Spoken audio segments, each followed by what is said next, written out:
closely, and you see by the dawn's early light was so proudly we hailed at the twilight that's gleaming, whose broad stripes and bright stars through the perilous fight. Oh, the ramparts we watched were so gallantly streaming, and the rockets regular up on spur, singing out, yeah, through the night that our flag was still there. Oh, say, does that star-spangled banner yet wave? Oh, the land of the free and the home of the brave.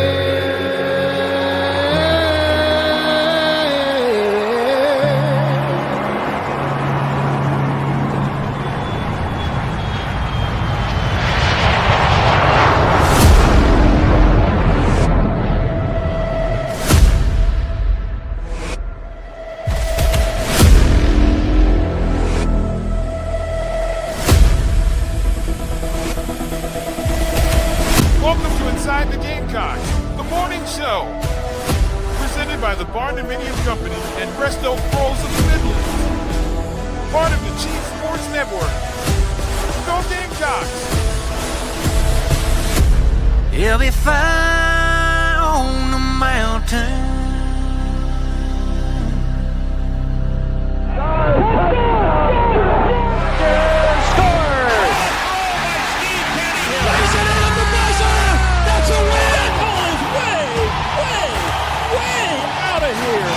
Consecutive home runs for Carolina. It is good. It's gone. He's in. Touchdown. Williams with a throw to the plate. He's going to score. It's a walk-off. Touchdown, South Carolina. All right, greetings and good morning. Welcome aboard. Welcome home inside the Gamecocks, the morning show built by the Barndo Co. and presented by our friends at Resto Pros, who are always there when you need them. They are Resto Pros Midlands, SC.com. They are also Gamecock owned and operated, and you can build your dream home, as we tell you every single day on this program, by heading to the barndoco.com. Right here in the Carolinas, they're one of the best builders in the country, and their awards will tell you that, and you can build something you never dreamed of. Seriously, they are the coolest designs out there. Head to the barndoco.com, the barndoco.com. They also are Gamecock owned and operated. So are we. That's Mike Morgan. He's the Golden Tones, and he's here all day. Well, till noon, all day for me. Whittle is coming up at 10:20. We've got some. We'll get into some football and try to mix in some hoops and stuff too. Ashley Chastain's softball program swept Alabama in the doubleheader this weekend. They're headed hot into the SEC tournament and knocking on the door of a top 8 national seed. And then obviously you've got the debacle that is Carolina baseball, and we'll talk about plenty of that as well. But glad to have everybody. We hope your Monday is off to a marvelous start, as it is just flat out beautiful here where I am in the Low Country. Hey, Mike. Hey, Jamie. It's pretty beautiful here in the ATL as well. In fact, the weather is pretty much parallel to much of South Carolina, as it was on Saturday when it was atrociously bad. And in my infinite wisdom, I picked one day to see Braves Dodgers because I really wanted to be at the ballpark for that series. And the wife and I went Saturday, and because both teams did not agree to a doubleheader on Sunday, they just kept everybody guessing. So, I mean, for us, it's not a big ordeal. I live 10 miles from Truist Park, but there are fans that drive literally hours. A lot of South Carolinians. That's a weekend for a lot of. I know several people in South Carolina that is. They pick a weekend getaway. They pay for a hotel or an Airbnb.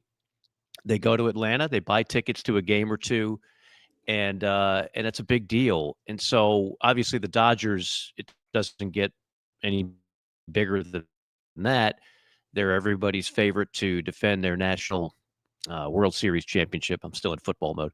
And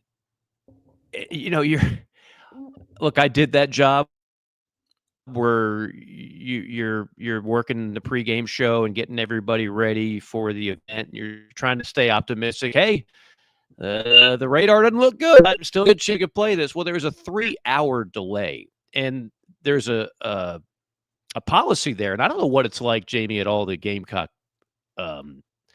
Well, it would only really matter on the outdoor event. So Williams-Brice and Founders, is there a re-entry policy?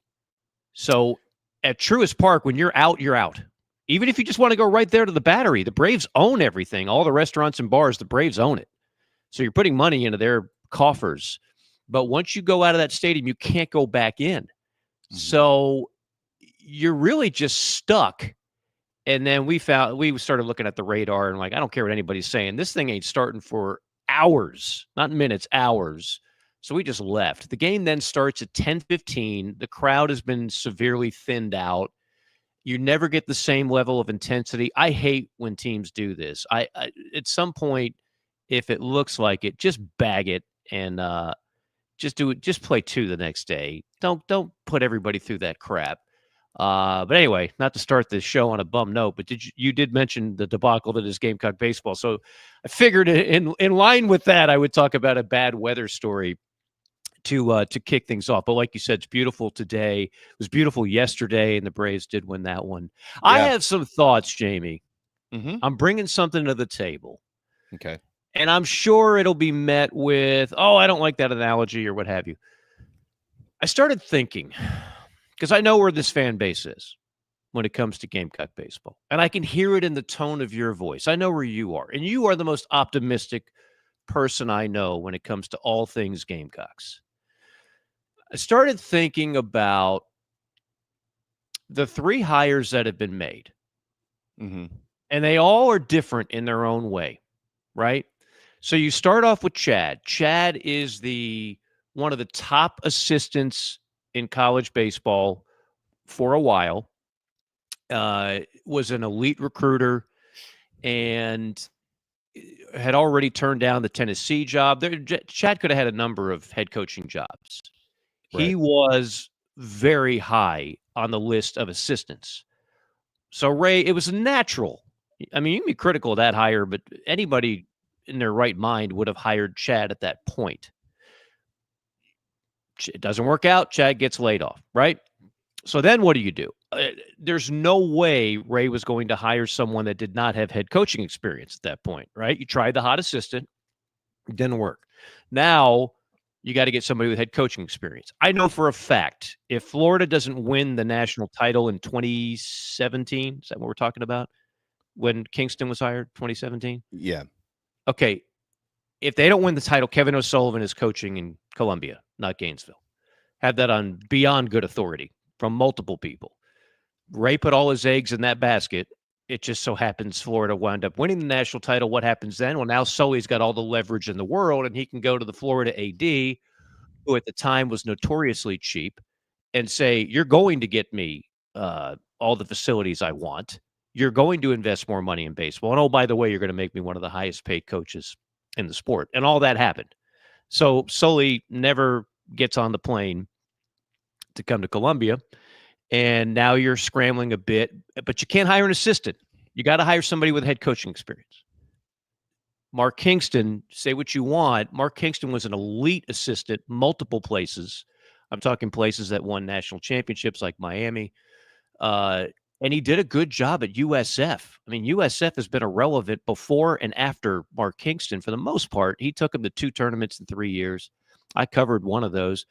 But that doesn't work out. So now you go for the same names. And again, I know for a fact who turned this job down. And after that, you're like, okay, where do you go? Well, you get a Hall of Famer. And you get a guy that's got rings and trophies and all that stuff. And through 1 year, and I do stress 1 year, it hadn't worked out. And I know the fans want a pound of flesh. I get it. It's going to be in the chat box throughout this show. And more importantly, for the thousands of people that don't catch this live on YouTube, they have their own thoughts that are similar. But I'm going to make it now. I won't do it now because I know you've got to set up a whole show. And we got Whittle, and John's going to give his postmortem on another SEC series. I will give an analogy of each one of those hires relative to current SEC coaches to just see what's been working, what's not been working. I don't know if I'm going to have answers for you. I might have more questions, Jamie, but I will bring at least something in the way of analysis of what and where this baseball program is based on the hires that have been made.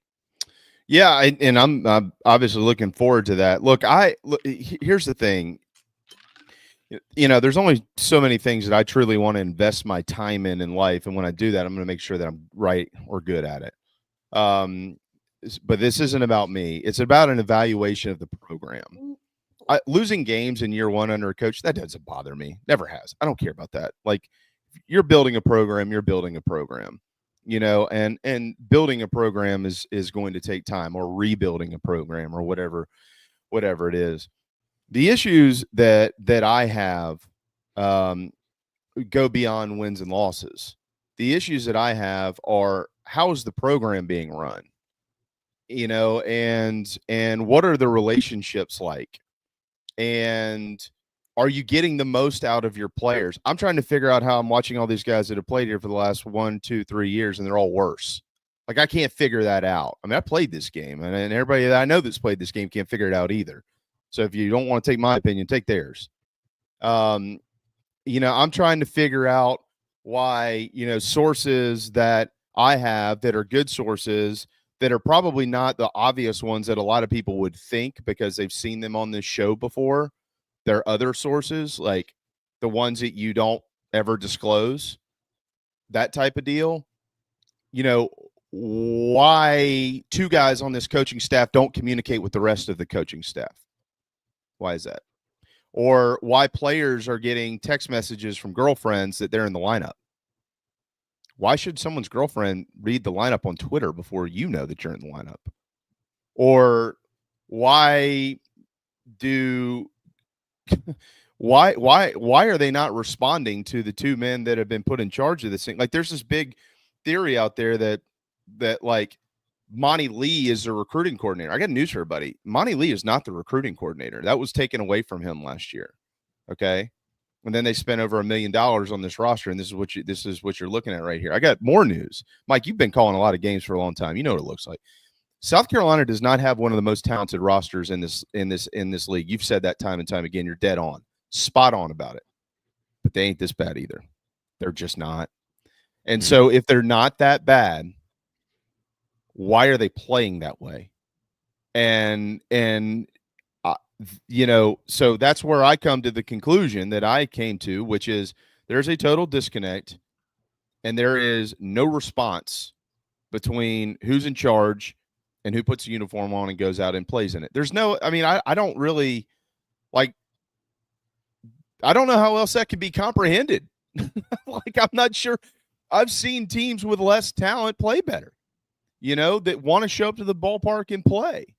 And, you know, and now am I taking this as far and say, well, they need to fire? That's not me. That's never been me. I'm not even saying that. First and foremost, if they did do that, they owe him $5 million. Maybe they can afford it. Maybe they can't. I don't know. I have no idea. Okay. But what I am saying is I am really, in covering this team and understanding it, I am really thin about how you get over that. Because let me throw another one at you. At the end of the season, it is, I would say, pretty widely expected that the large majority of players with eligibility are going to get into the portal at South Carolina. Don't shoot the messenger. Okay. How are you going to overcome that when you're out recruiting? Just out of curiosity, you're not you specifically, but I'm going to use your name as an example here. Okay. You're Mike Morgan, father of Mike Morgan Jr., who is 20 years old. Proud of you, son. I mean, and yeah, he's a JUCO guy or wherever. He's in the portal. What a handsome kid you are. Sorry. Very talented, handsome, good hygiene, smart, the whole 9 yards, right? I get it. That's how.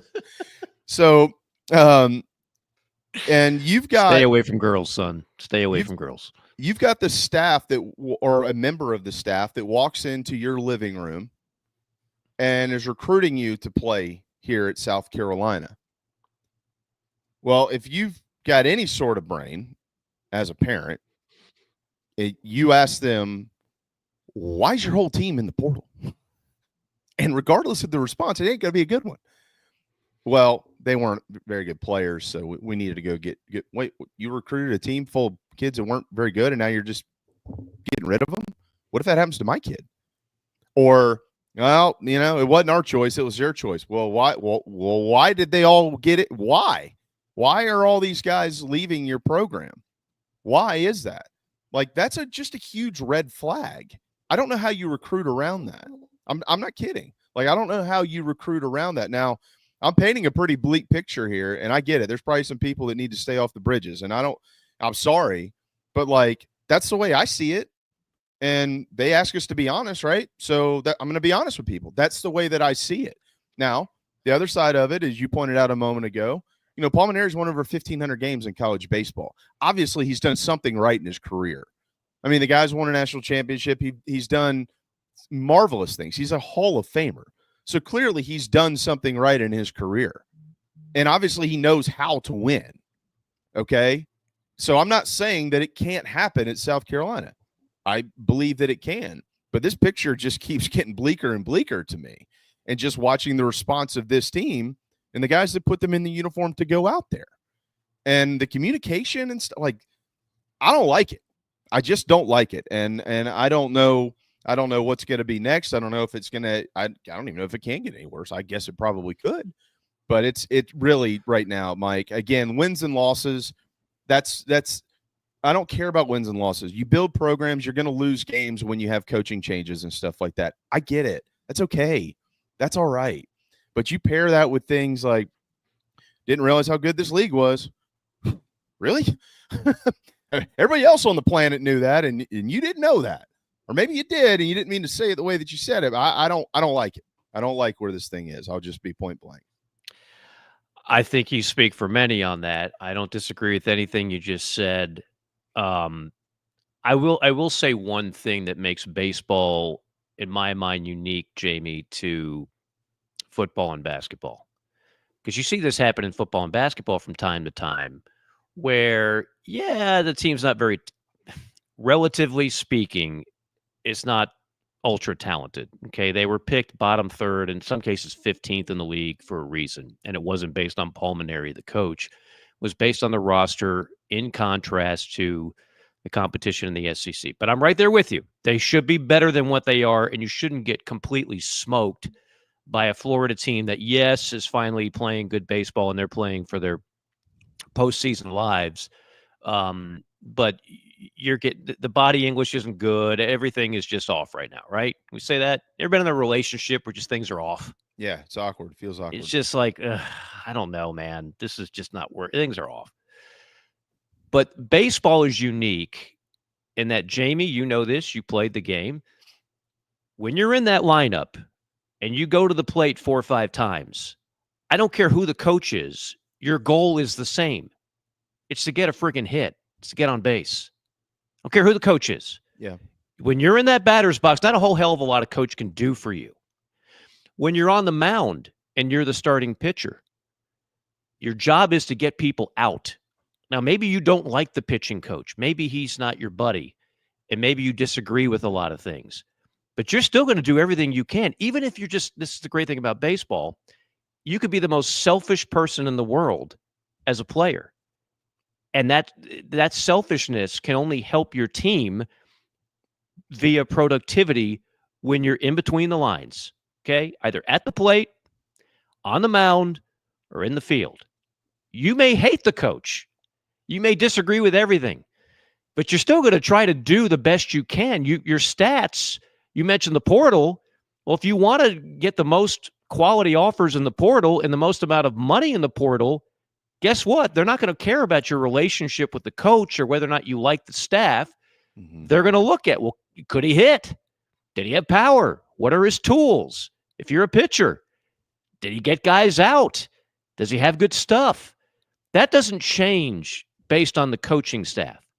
It just doesn't. And so I refuse to believe that this team would have been really good if somehow somebody else got the job, whoever that may be, whoever the fans want now, as compared to 9 months ago, whenever it was that we broke the story about Paul Mainieri on this show.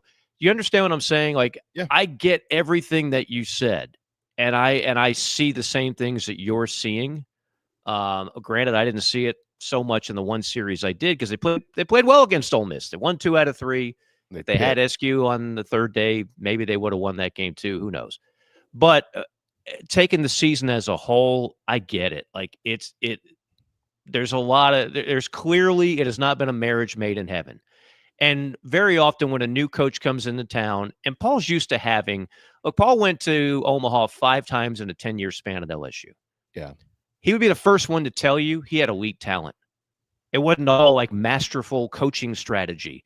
It was, their dudes were better than others. I know. I saw him. I called several of his games against other SEC teams. And more often than not, LSU had elite talent, because more often than not, no matter who the coach at LSU is, elite players want to go there. They just do. Yeah. And so I can't sit here and pin all of this on coaching. I can't sit here and say, well, the simple fix is going to be when you change the dugout, and then all of a sudden these guys that aren't hitting very well and aren't pitching very well, fielding okay, then all of a sudden that gets great. I don't think so. So I think when Paul Mainieri takes over this job, he's looking at the roster and he's like, yeah, I don't see a lot of these guys next year.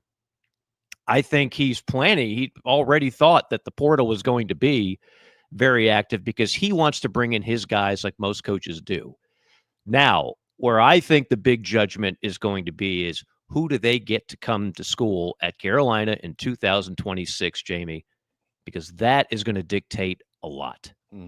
I think there's a big challenge to that right now, but we'll got to hit a timeout, but we'll continue to talk about it. Don't worry. This conversation is kind of just getting started for what it's worth. John Whittle is up next. Mike, we'll slide to a quick break. Yep. And take us there if you don't mind, please. Yeah, absolutely. What you want a low ERA in baseball. You want a low percentage rate on an APR on a mortgage. That's where Troy Branham comes in. Troy Branham, Golden Gate Mortgage, working for South Carolinians for about, 3 decades or so. He's been there since 1999. It's not to say that he's old. He's polished. He's been in this business like his whole life. It's just playing golf and saving people money on mortgages. That's what he does. Kind of like Wedding Crashers. Crab cakes and football. That's what Maryland does. Low mortgage rates and a great round of golf. That is what Troy Branham does. You may not play golf with him, but he'll definitely get you a good mortgage rate no matter what. 803-238-0111. It's a better time now than it was before, and hopefully that trend continues. 803-238-0111. That's Troy Branham of Golden Gate Mortgage. John Whittle, up next. We'll be right back.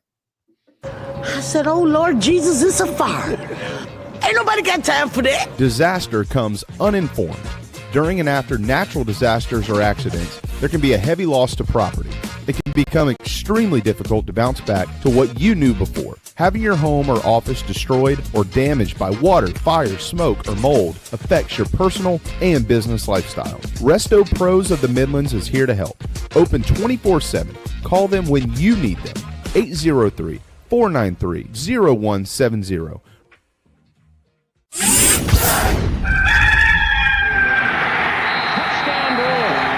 up the screen, and it goes to Brewer. 20, 15, 10, 5. Touchdown, Brewer. His second of the day. Pitches it to Brewer. Turns the corner. Touchdown, number 3 of the afternoon. Hey folks, it's Mike Morgan for Ryan Brewer Fence. That's right, you know the former Gamecock legend as a terrific college football player. Well, I know him as that too. I also know him as the guy that runs a great business, one of the best businesses in South Carolina. How do I know that? Well, for one, I'm actually a client of Ryan's. I had my home in Columbia done years ago, and his crew did an outstanding job, just as he does for everybody else. Whether you're in the market for a fence, railings, columns, or anything in between, their craftsmanship, their experience, and service, second to none. Ryan Brewer Fence has over 15 years of experience with consultation and installation of residential and commercial fencing and railings. Rest assured your job will be done with an unparalleled level of expertise, and it's done on time, and they do it right the first time. Again, you're not going to do any better than Ryan Brewer Fence. The website is ryanbrewer.net. Set up an appointment today. Tell him Mike sent you. Summer programming on the Chief Sports Network is presented by Electric Bikes Charleston. Enjoy your summer like never before. Visit electricbikescharleston.com. Go Gamecocks.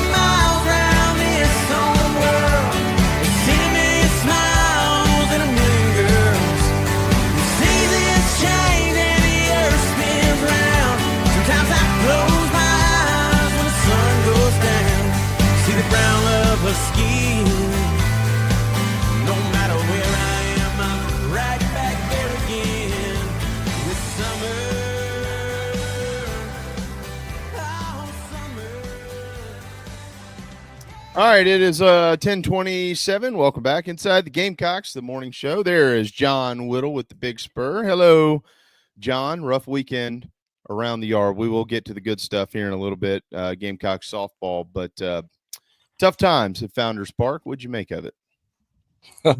What I make of it, I don't know what you want me to say. That wasn't any good. That was nice. That's what I make of it. Friday night with just a bunch of owls out there hooting, outside the stadium in the woods at midnight. That was a pretty competitive game overall, but it wasn't on Sunday. No, it wasn't. That's the first time all year I've looked at this group and thought, I don't know that they really want to be out there.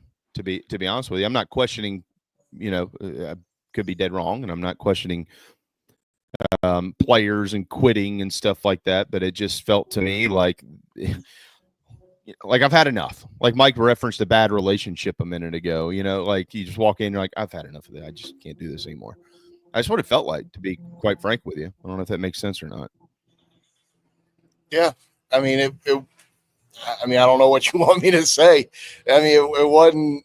Yeah, it was. And I asked Paul Maneri something about that after the game. He talked about having some poor defensive miscues, and you don't expect things like that, and those kind of things aren't acceptable. And he benched guys last weekend against Kentucky when they had some defensive mistakes and coverage mistakes, and I guess did that this weekend too. And I said, is that a sign that the team's kind of lost some heart? And he said, no, it's a sign that they're making errors. So, I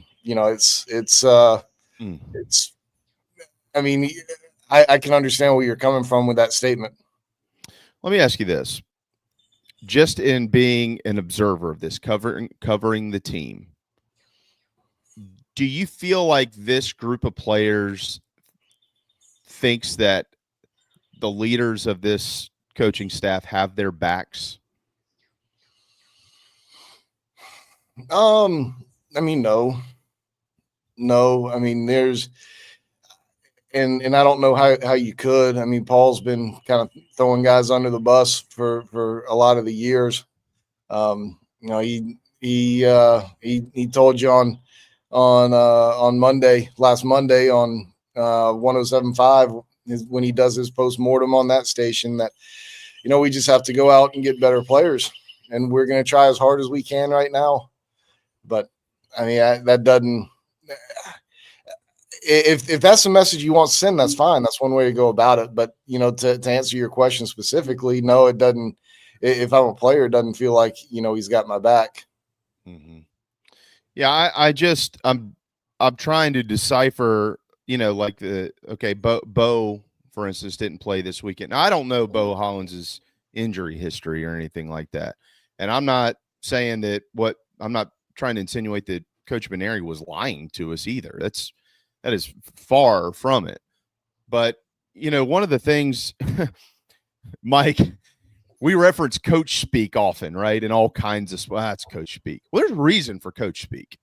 You know, coach speak exists for reasons. And generally, it is to protect their players, you know, because they don't want them to ever think that they don't want anything publicly to be misconstrued or misunderstood for what they actually mean. So you hear a lot of coaches speak, and the public and the media, we're like, it's just a bunch of gibberish. We didn't get anything out of that. But it protects the locker room, and that's why it exists. And I feel like there's been a lot of times this year where maybe what he was saying was 100% truthful, and that's great for the public to hear the truth because we all want to hear the truth. But a coach's job is to protect the locker room. And I don't know that they've done that very well this year, guys, to be honest.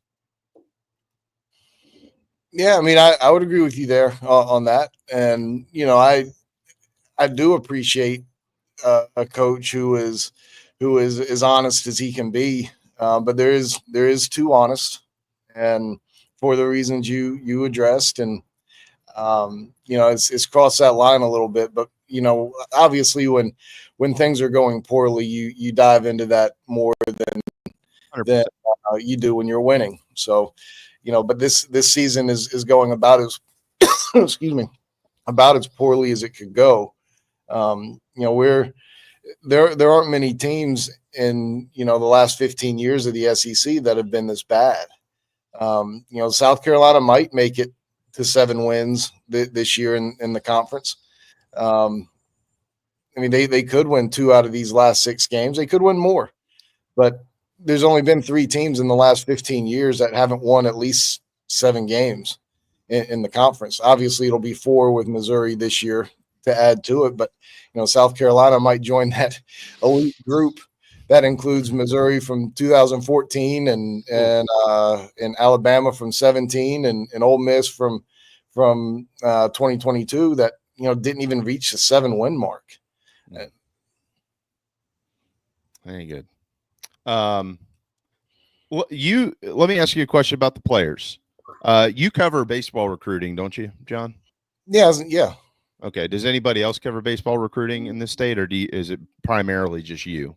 Well, I mean, there are a few folks out there, and I'd be I'd be lying if I told you I'm as deep in the weeds on it as I was a few years ago. But yeah, I mean, there are a few folks out there. Okay.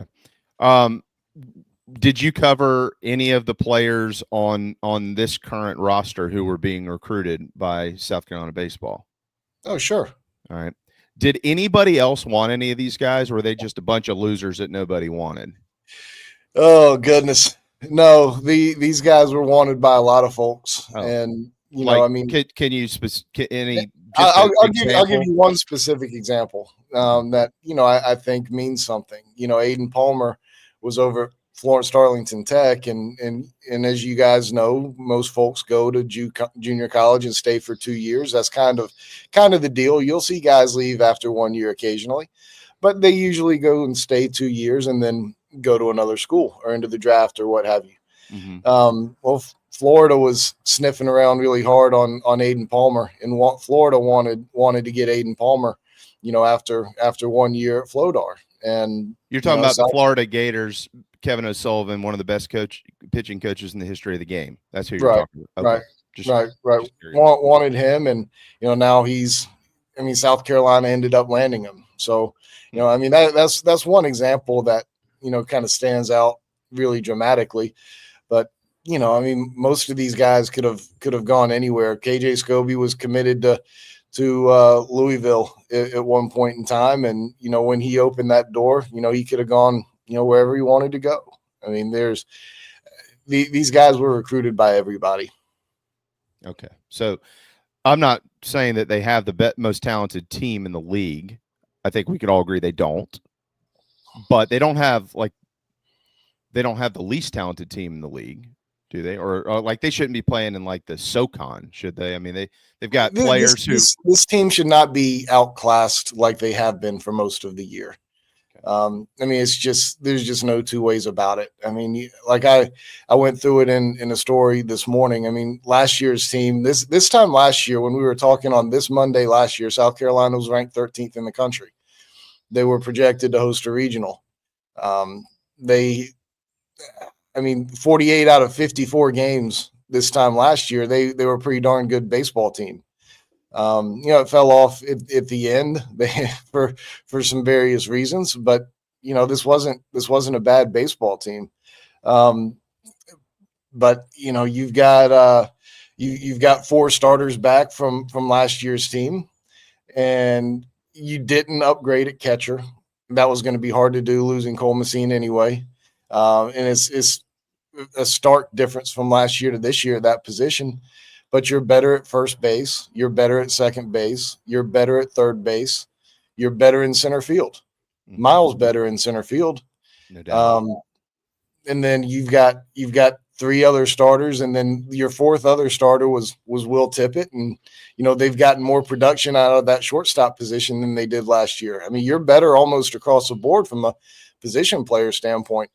From a pitching standpoint, you brought in two of the top junior college pitchers in the country, and Brandon Stone and Jackson Susie. And Brendan Sweeney is a guy who has been throwing at times 97 miles an hour. So you brought in some good pitchers from the junior college ranks. I mean, you went and this coaching staff picked up a couple of pitchers from the portal that they liked in Ashton Crowther and Jarvis Evans. I don't know. I don't know. It doesn't add up to me to being like this. South Carolina's got about an 8.5 ERA in SEC play. It's 5.62. I think it's 5.62 overall on the season. It hadn't been that high since 1997, and it really hadn't been close to that high except for a year or two since that time. Of course, in 1999, we know that they changed the bats the first time from the trampolines they were back in 1997 to not even where they are now. They scaled them down some, and then they scaled them down again back in 2011. That's one thing that makes South Carolina's back-to-back national championships really cool, I think, is they won it in 2010 with one style of bat, and then they deadened the bats a little bit more the next year, and they won it again. That's another one of those things that makes those teams special. They did it, in a couple of different ways. But, should you be setting records at South Carolina with this team from a talent standpoint? And when I say records, I mean bad records. No. So what's the solution? That's probably a better question for a couple of weeks from now. There's certainly going to be a lot of transition, on the roster. You gotta figure out, why the guys who are performing poorly from last year to this year, or haven't lived up to the hype from a recruiting standpoint or whatever. You got to figure out why that is. And why is that? Paul Maneri's won a lot more games than I have, but Well, I would imagine somewhere in there, getting some more players would be part of the solution. Well, right? 100%. No, absolutely. So how does that? I guess what I'm asking you to do might be somewhat impossible, but if anybody can do it, it is John Whittle. Very talented. Where are the majority of players that are going to be coming in? And I imagine there's going to be a lot of turnover. Where are they? Are we talking high school kids? Are we talking major player in the portal? Where do you think it all? I know you said you fall recruiting, but you're not as deep in the weeds as you used to be. Where are these players coming from, and how realistic is it? Because the first year you can use as an alibi. Most of those kids have already made their decision. It's really hard to just go late in the game and start getting top-notch transfers and recruits that late in the game. Okay, granted. You don't get that alibi in year 2. So where are they coming from? How's it going to look? Yeah, I mean, they're going to have to come from the portal. I mean, there's been most of those days when you see Thomas McCroy or Dylan Eskew coaching first base, is because, whoever the coach is out watching junior college players. Monty Lee, John Hendry, they've been out scouring the JUCO ranks, and there hadn't been a whole lot of action coming out of that. Got a few JUCO kids committed, but at this point, it's not going to be high school guys unless a unique situation kind of comes about.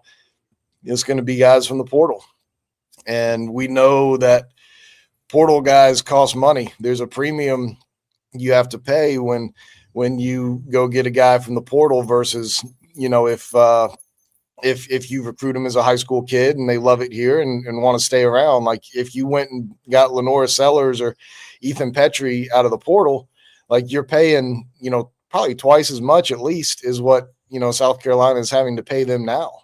Like that's just kind of the way the portal works. I guess I'm curious, John, for example, in basketball, it was well known that this past year, South Carolina was at the bottom in NIL resources, right? So then what we were told was, yeah, but the new AD now, he doesn't want that. He's going to put a major emphasis on there's going to be a lot more money to get better players in the portal. And you got Eagle staff, and that lasted for about a week, and then he left. And now if you look at Carolina's portal class rankings, and I'm not saying that's everything, I still think they'll be a better team next year, but it's near the bottom in terms of what they got versus SEC competition. So let's move that forward to baseball. I'm guessing, again, the new AD says, well, we're not going to be anything but near the top because we're an elite program and we're going to spend elite money on players in the portal.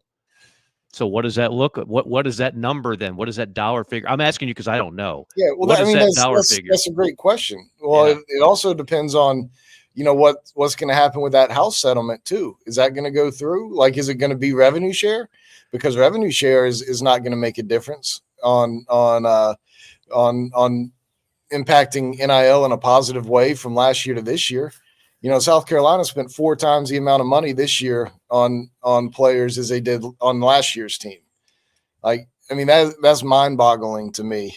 I mean, last year's team was, and obviously each year that we've gone through this, prices go up, right? Like you're paying more for your roster, but to go from, a regional team and a team that at this point last year was, top 15 in the country, to spending 4 times the amount for this year's team and to have, what's probably going to be your worst SEC record ever.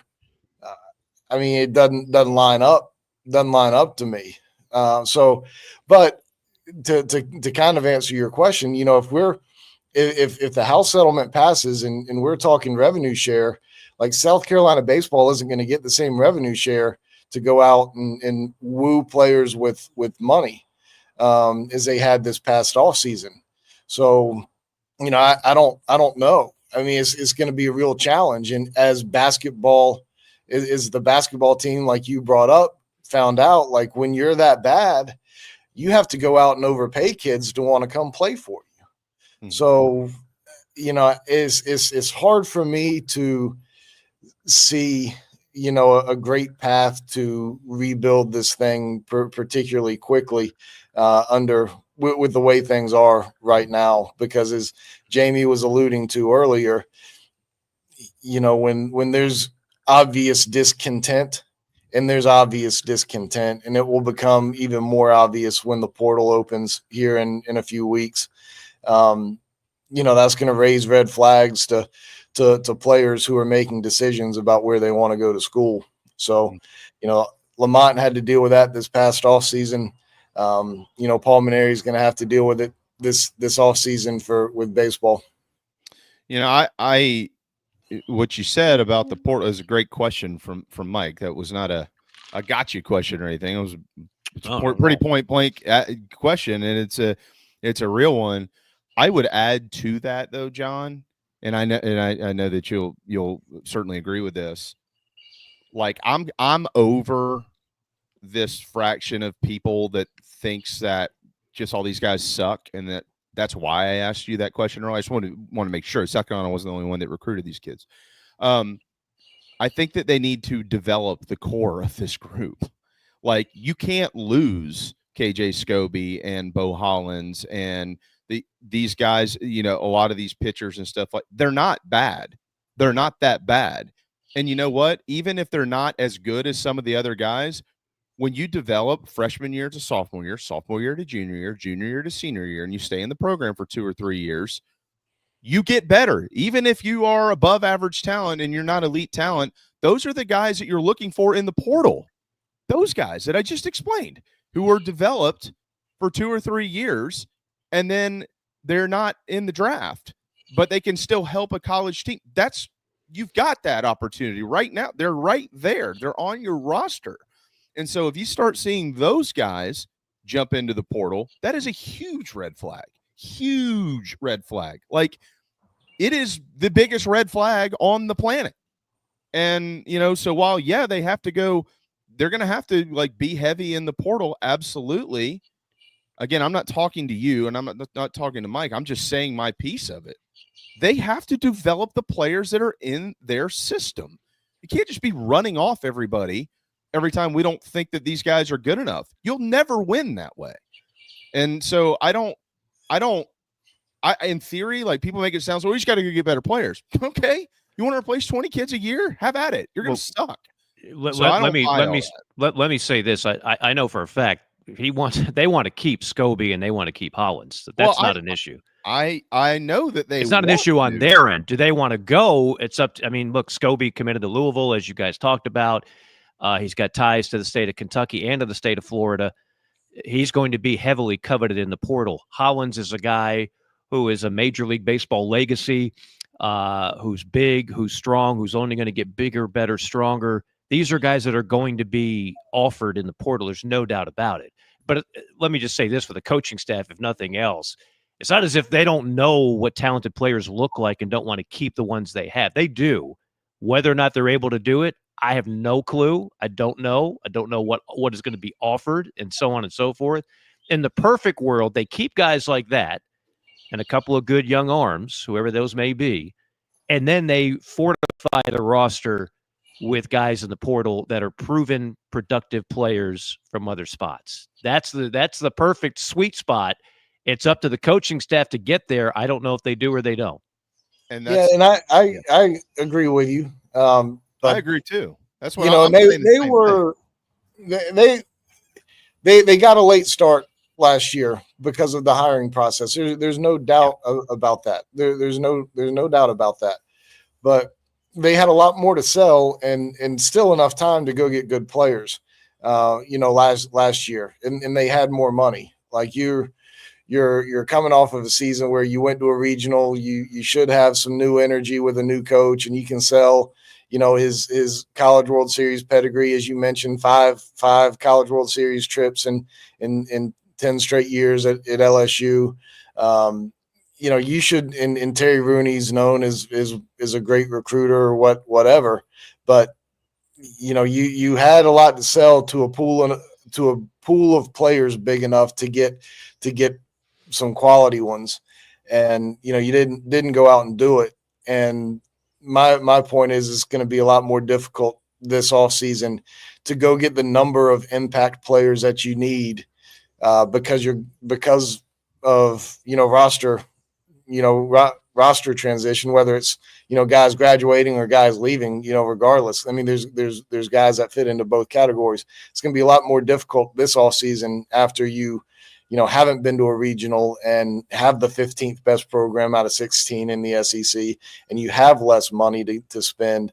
It's going to make it a much bigger challenge, this offseason than it was this past offseason. Mm-hmm. We're all on the same page about that. Yeah, they want to keep these guys, but if they leave, you have to ask the question, where are they going and why? They played every game, So anyways, all right, John, we don't have much time left with you, so I do want to ask you about softball. Gamecocks with a huge series win over Alabama. They've got 39 wins. They're number 10 right now in the RPI. They're the 7 seed in the SEC tournament, so they do have a bye. They're going to await the winner of, I think, Auburn and Alabama, as a matter of fact.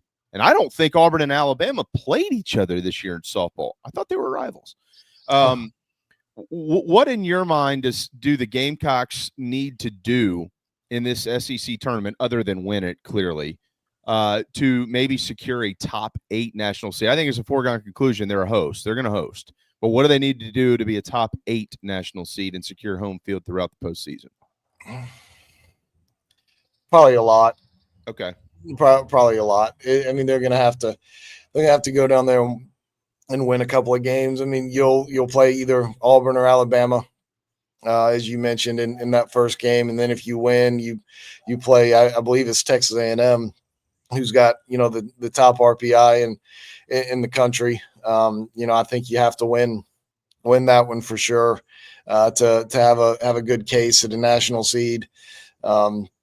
Top 8 seed, and then you probably have to even win one after that to be honest with you to be in that conversation. I mean, a lot of times these committees go very heavily on RPI, and right now South Carolina's 10th in RPI, and they're going to have to move up a couple of spots, and you're also looking at seven or it's at least 7. It might be 8 teams of the 9 that are in front of South Carolina. I think it's 7 of the 9 teams that are in front of South Carolina that are in the SEC.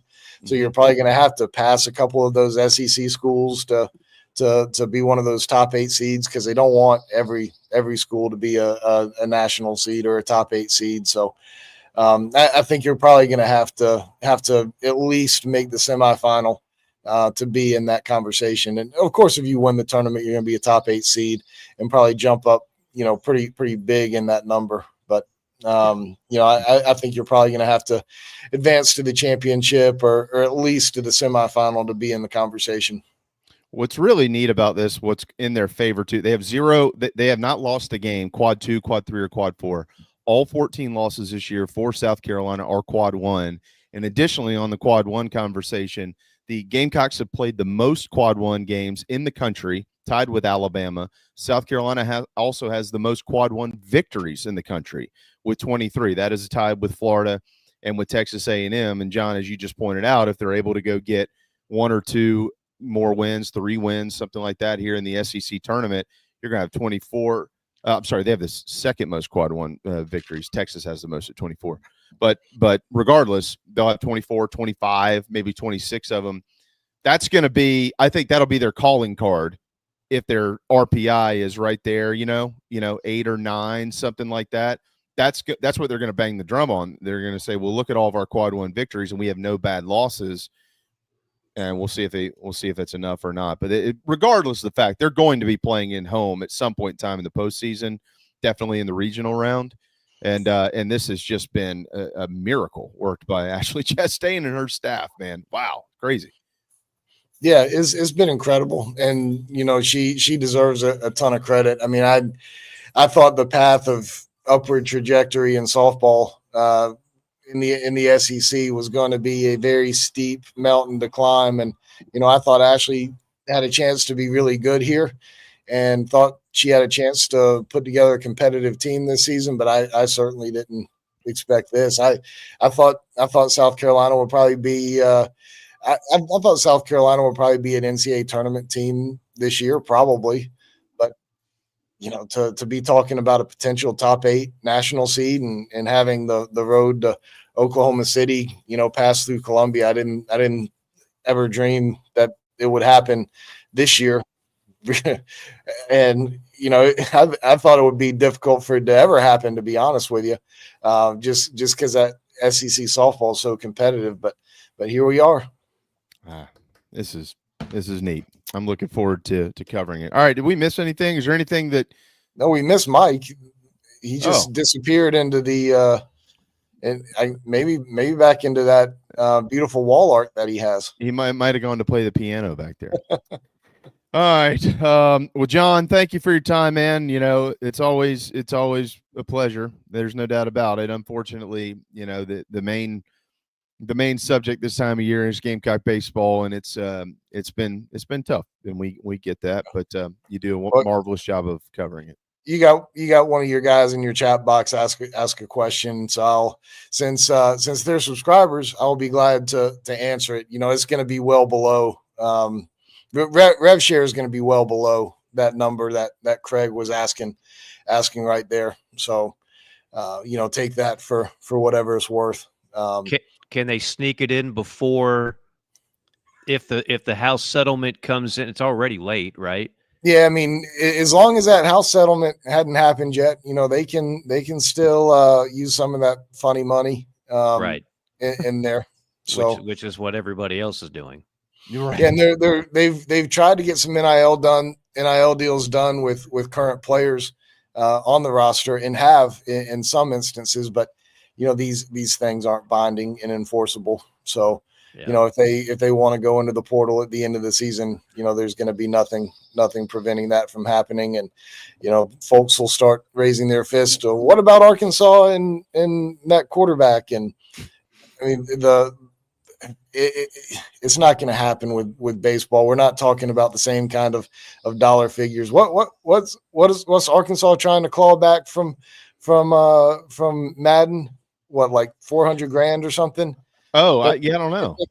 They can get back. Like, I mean, we're not talking about money like that they would be able to claw back from, South Carolina baseball players. I mean, it wouldn't be worthwhile at all. So, but to your point, yes. Until that house settlement goes through, they can keep spending collective money and spend it as they please. Well, all right. John, have a marvelous Monday. Y'all as well. I appreciate you having me. Always a good conversation. John, start the Teddy Hefner hour with Gorman Thomas is one of the most underrated players in the history of baseball. That'll put him in a good mood from then on. It's going to be a very upbeat segment. All right, I'll see if I can work that in there. Work that in. Gorman Thomas, 82 Brewers. All right, perfect. Appreciate you guys. See you, buddy. All right, we're at the end of hour number 1. While we are in a timeout, you can head to GamecockTraditions.com, GamecockTraditions.com, and order your Lenora Sellers autographed action figure. Mike already has one; it's on the way. On order. This thing is awesome. Now they won't be here for a little while; they'll get here before football season. But if you don't order it now, you will not get one. It is a set allotted amount that will be sold out. GamecockTraditions.com. And it's also, of course, graduation season. So get that graduation gift. And it is also acceptance season. High school kids, I'm going to come to the University of South Carolina. Woo, congratulations. Throw them a big party and all that stuff. We want to give them a Gamecock gift. Maybe you don't know what they like. Maybe it's your neighbor's kid. You don't know what she likes. Just give her a gift card. GamecockTraditions.com. We'll step aside. A full hour to go. We'll be right back. Mike here for my good friend Troy Branham of Golden Gate Mortgage. Let's face it, it's been a rough go for mortgage rates the last couple of years. And now more than ever, you need someone on your side to get you the very best possible rate on a new mortgage or a refi. That's where Troy comes in. 27 years of experience working for you. Conventional, FHA, VA, USDA, renovation, rehabilitation loans, all doable with my man Troy Branham of Golden Gate Mortgage. And when I say doable, I mean the best possible rate that's out there. It's a phone call that can literally save you thousands of dollars. 803-238-0111. 803-238-0111. You can also check out the website ggmortgage.com. Nana's Porch presents a Southern staple delivered right to your doorstep. Nana's Porch locally crafted pimento cheese has been a hit for years at weddings, tailgates, and other events. Now you can order online and have it sent to your home. Visit nanasporch.com. That's nanasporch.com and click the pimento cheese tab to choose between their original pimento cheese and their jalapeno smoked pimento cheese set. nanasporch.com. Man, that's good.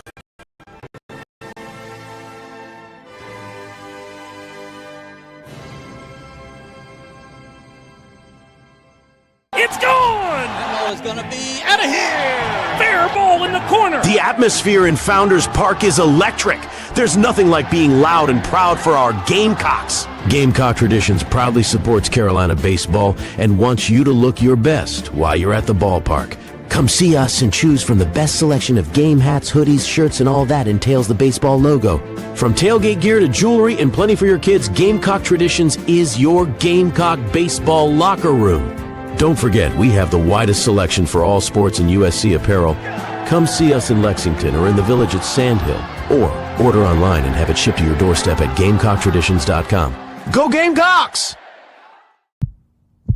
Oh, man, the building is on fire. Emergencies and accidents happen. When you're in the middle of a fire or water event, all you want is for things to return to normal as soon as possible.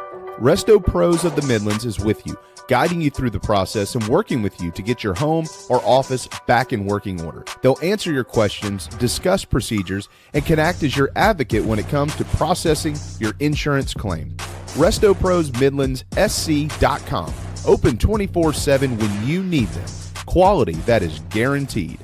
Happy New Year from the Barndominium Company, where they are building dream homes in the Carolinas, Georgia, and Tennessee. Their turnkey process can be custom designed and takes 6 months on average.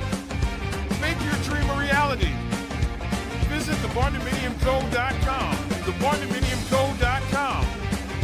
Gamecock owned and operated.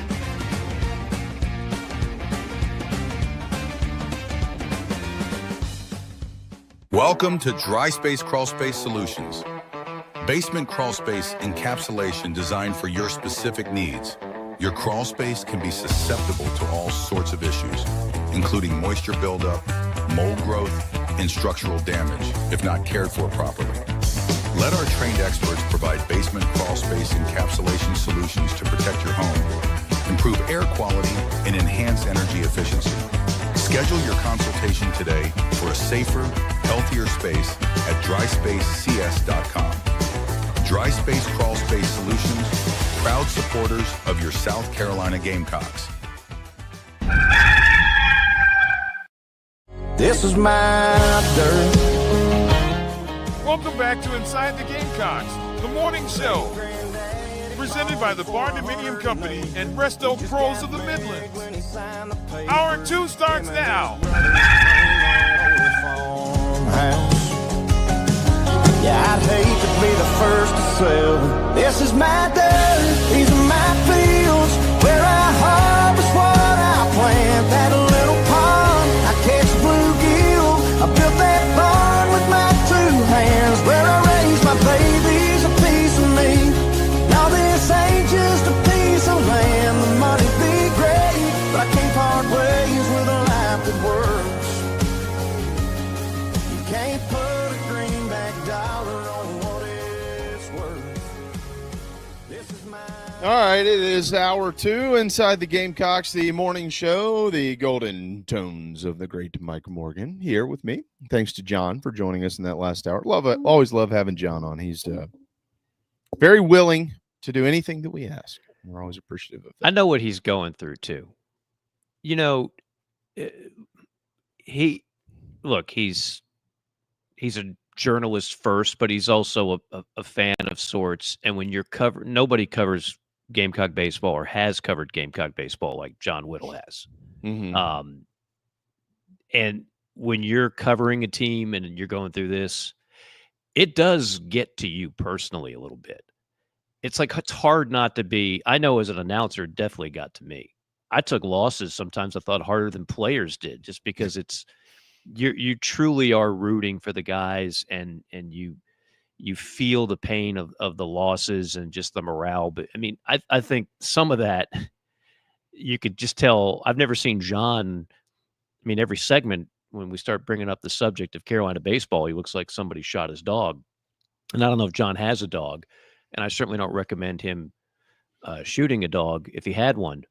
But it kind of looks like somebody shot his dog, and it's tough. It's tough to see, and I think from a fan standpoint, again, it's just like this was the one thing you could always hang your hat on was baseball.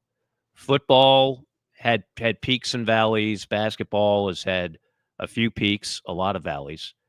And women's basketball is a whole separate fan base, not whole separate as in they're unique in that they only like women's basketball, but there are a lot of fans of baseball that is, if it's football is going to be number one for just about everybody. Number two is typically baseball or men's basketball for most. Yeah. And if it wasn't two, it was damn sure three, you know? So, and you could always just, as the weather warmed and the sun got out, you could say, hey, I know one thing. We're going to have a good baseball team. Right. Don't know if we're going to go to Omaha, and I might be a little salty if we don't, but it's going to be good. And obviously this has been a tough one to cover. I want to thank Matt. Matt said, going back to the readmission question I had, Matt says they do let you back in. This is both Williams-Brice and Founders. They do let you back in at both for lightning delays. They do. Yes. Yeah. Well, they want you out of the ballpark if there's white lightning, and they'll tell you come back in with your ticket. Yeah, there's not enough cover, is there? Certainly not for 80,000 football fans, and not for however many baseball fans. Mm-hmm. Yeah, they don't force you to leave.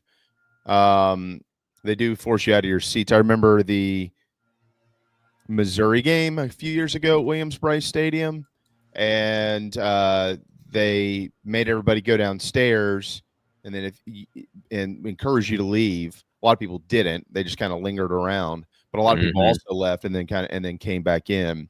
But you have to. It's not like somebody's out in the parking lot going, "Hey, by the way, you can come back in now." No, you got to kind of keep checking it, or they're going to start the game.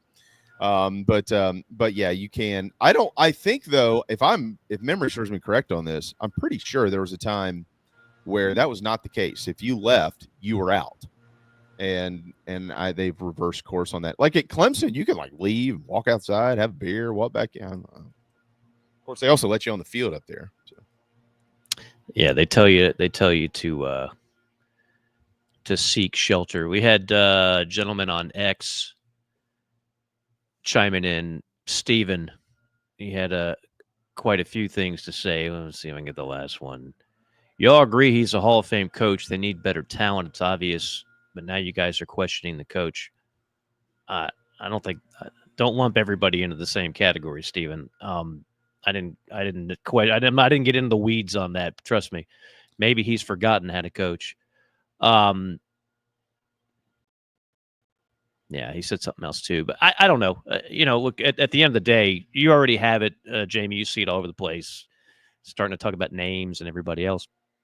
Do you think it'd be safe to say there's not going to be a coaching change after year one? I don't think there will be a coaching change. The only way that I would envision anything like this happening is, and again, this. I have no source on any. This is nothing. I'm just like, don't read into it.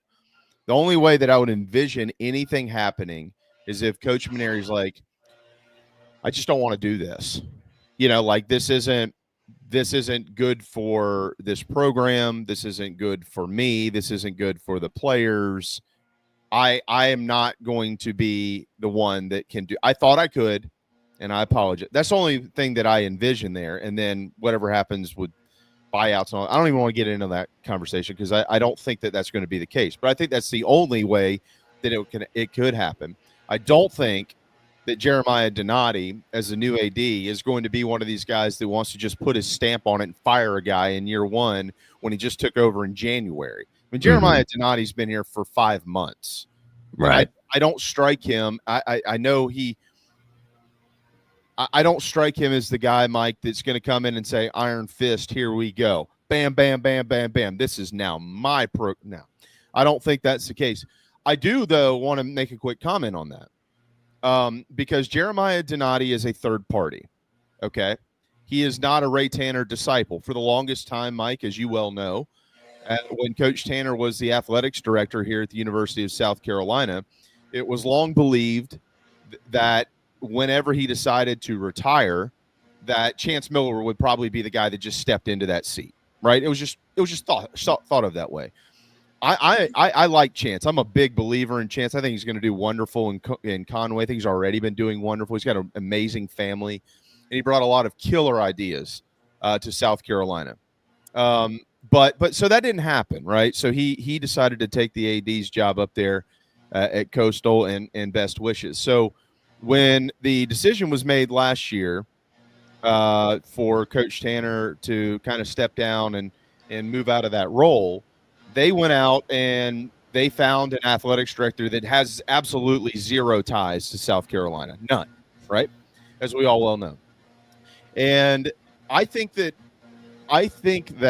this isn't, I don't want this to be misconstrued here either, Mike. This isn't in any way me like firing a shot at Coach Tanner or anybody associated with Coach Tanner. This has nothing to do with that. But it does, in my opinion, eliminate the public thought that somehow, some way, any decision that would be made inside this athletics department, because there's a lot of people that don't want Coach Tanner to have any involvement in these things. You know that, and I know that. Whether we agree with it or not, it's irrelevant. There's a lot of people that don't want to see that. And so because of the fact that anything that happens, whether it's baseball, football, basketball, whatever related, this is basically coming from a third party who's now your athletics director. He doesn't have any preconceived notions as to what should happen here. And my understanding, and maybe you've heard differently, if you have, you talk over me and correct me here. My understanding is that Jeremiah Donati, in his time at South Carolina, he has spent a lot of time observing, kind of taking notes, getting the lay of the land, understanding things. He's not building a war chest of people that he's just putting underneath his umbrella. These are my guys, or this is who I'm going to side with here. He's not sitting in Coach Tanner's office and saying, well, who should I be talking to and who shouldn't I be talking to? Like, my understanding is that is not happening. This guy is learning the University of South Carolina on his own. And so why do I make that point? The point that I'm making is that any decision that needs to be made in the future, whether it has anything to do with this or anything to do with anything else, would be his decision, not based on anything that happened before him or has been influenced by anybody who's been around here, regardless of how we care about them or not. And so the fan base would get a fair opinion and a fair process from somebody that has had zero connection to anybody here. So if he walks in and says, just to make a quick point, and then I'll get out of the way, as I know I'm rambling a little bit here, but I'm trying to be I'm very curious where you're going with this. I'm interested. Yeah. So like, if let's say that he walked in, I'm just gonna give a couple quick examples. If he walked in and said, yeah, you know what, I don't like this. Okay, it's going to cost us a lot of money, and I don't think this is going to happen. But I don't like this, and we're going to move in a separate direction, okay? And then he decides when they do that, they open up this whole thing, and he decides, well, these are my final 3 coaches in his mind. And not that he would publicly tell us that, but these are my final 3 guys. And let's say a guy like Monty is in it, or a guy like Skylar Meade is in it, or a guy like Landon Powell, all popular names in the past for this job, right? That would allow the fan base, in my opinion, to know that a third party has done the same homework that the last group did, and they feel the same way about those candidates. He also might say, none of those guys should be anywhere near this program. I don't want them, and this is the direction I think we should go in, okay? And that is an honest opinion, an honest assessment of where things are with the South Carolina baseball program. Same thing with football, same thing with any of these sports. So I look at him being here, and I do think that he probably is looking at this going, the guy's been here for 1 year. I'm not walking in and firing him unless he asks me to let him out of his contract. But I do think that regardless of what happens, this is a third-party AD, not an AD who's kind of been groomed in the system in Columbia, South Carolina. And I do think that whatever happens, like, he is going to be coming at this from his angle, not one that is tainted with garnet and black colors, if that makes sense. So I feel like it would be an honest process. I'm talking about the way that the fans would view it, Mike. I'm not saying that Ray Tanner didn't do it honestly. That is not what I'm saying. I'm saying that the fans would not be able to say, oh, this is just one of Tanner's guys, or this is one of these guys. No. This guy doesn't know these people. He would be assessing this on his own. Agreed.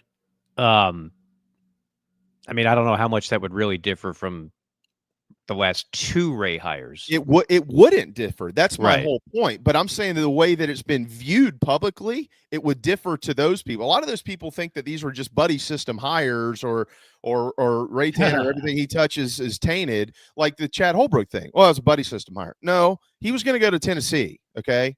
Or he could have gone anywhere he wanted to. Yeah. And you had to hire that guy. You know what I mean? Like, Paul Maneri was not a buddy system hire. They truly thought this was going to work. Monty Lee was not a buddy system deal. Paul Maneri wanted to keep him. Ray Tanner didn't twist a knife in Paul Maneri and say, you better keep Monty Lee. That's not what happened. So, like, I'm saying you would eliminate that thought process because you have a third-party guy. Yeah. No, I get what you're saying. Look, when the time comes, I don't think he's going to care if anybody has Carolina ties. I think he's going to do what Ray has done in the last couple of hires, and what most ADs do is you just try to get the best guy out there. And Right. so you don't just go with who's the most popular player on a straw poll, or former player or former coach or former anything. You hire who you think is going to be the best. Donati is very similar to Eric Hyman. He came in, he had no ties to the school. Eric, when he first got the job, had his lieutenants doing the work. I remember specifically like being on flights with teams, and Eric would have one of his guys in the back, very kind of low key, and he would just sit there with a yellow notepad. He was just writing, taking a look at stuff, writing, talking to a few people, right. And then 4 years later, they hired Darren Horn. So yeah, he's going to do things the way most ADs do. And I noticed you didn't mention the board in any of that lead up. I did not. If you think the board is not going to have, they're certainly going to try to let their opinion be known on all these things, because they always have. They always have. And very often, they get what they want. Right? I'd say too often.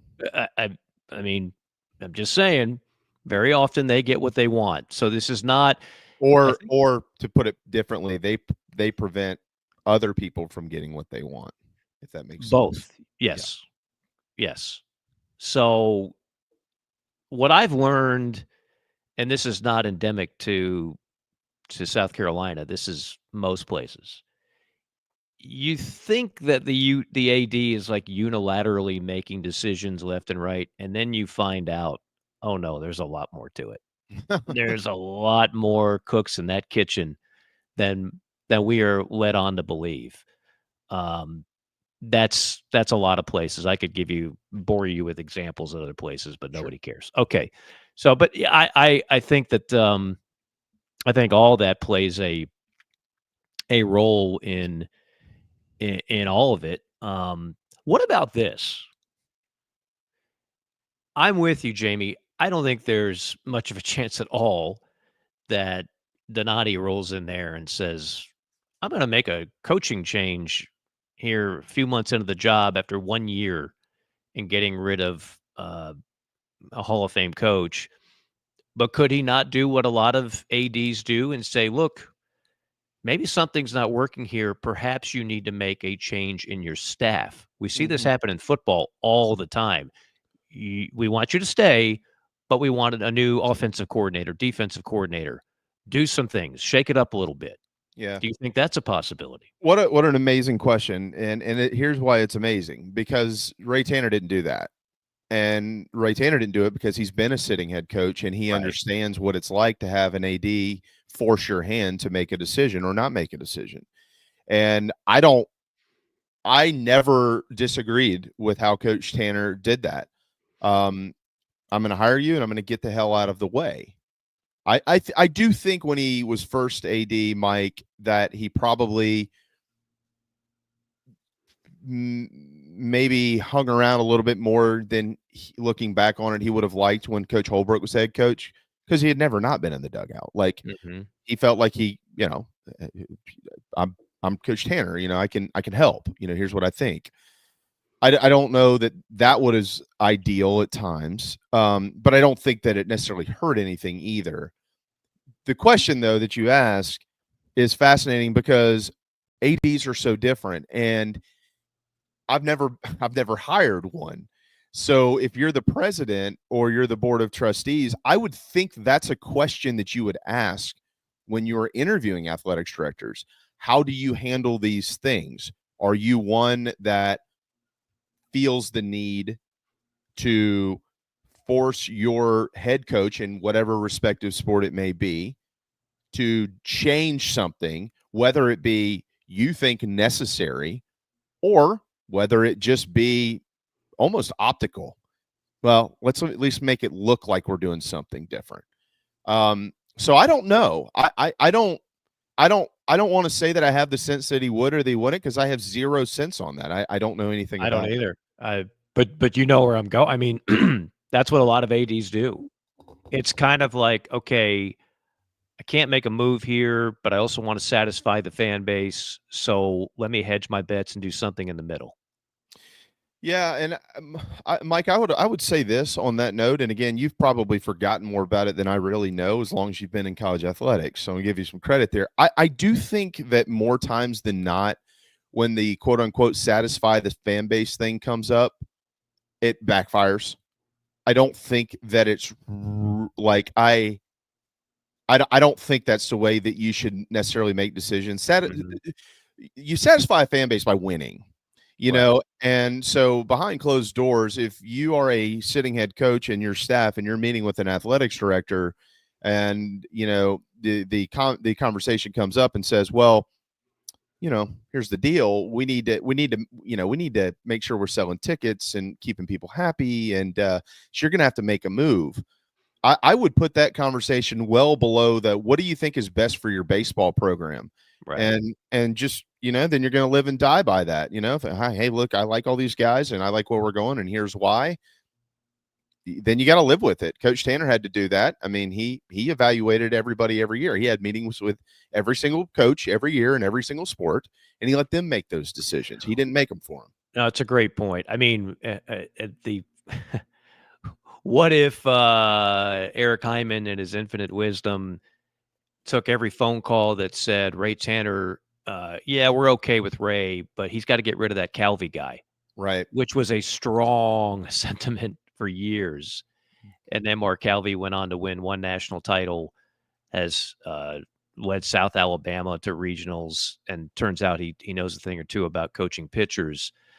But in this particular case, it's not like a football team that has an offense that's lighting up the scoreboard, but the defense can't stop anybody. So it's like the AD calls up the coach and says, yeah, get rid of that Wally Burnham guy. Just throwing a name out there from years past. I like that. Yeah, Wally Burnham.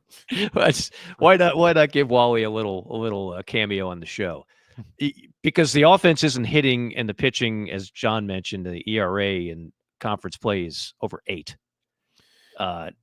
And that's including the wins. You should see it in the losses. Yeah, yeah. But I mean, if I didn't look this up, I don't need to because I have a pretty good idea what it is. If you look at Carolina offensively, it's probably bottom third.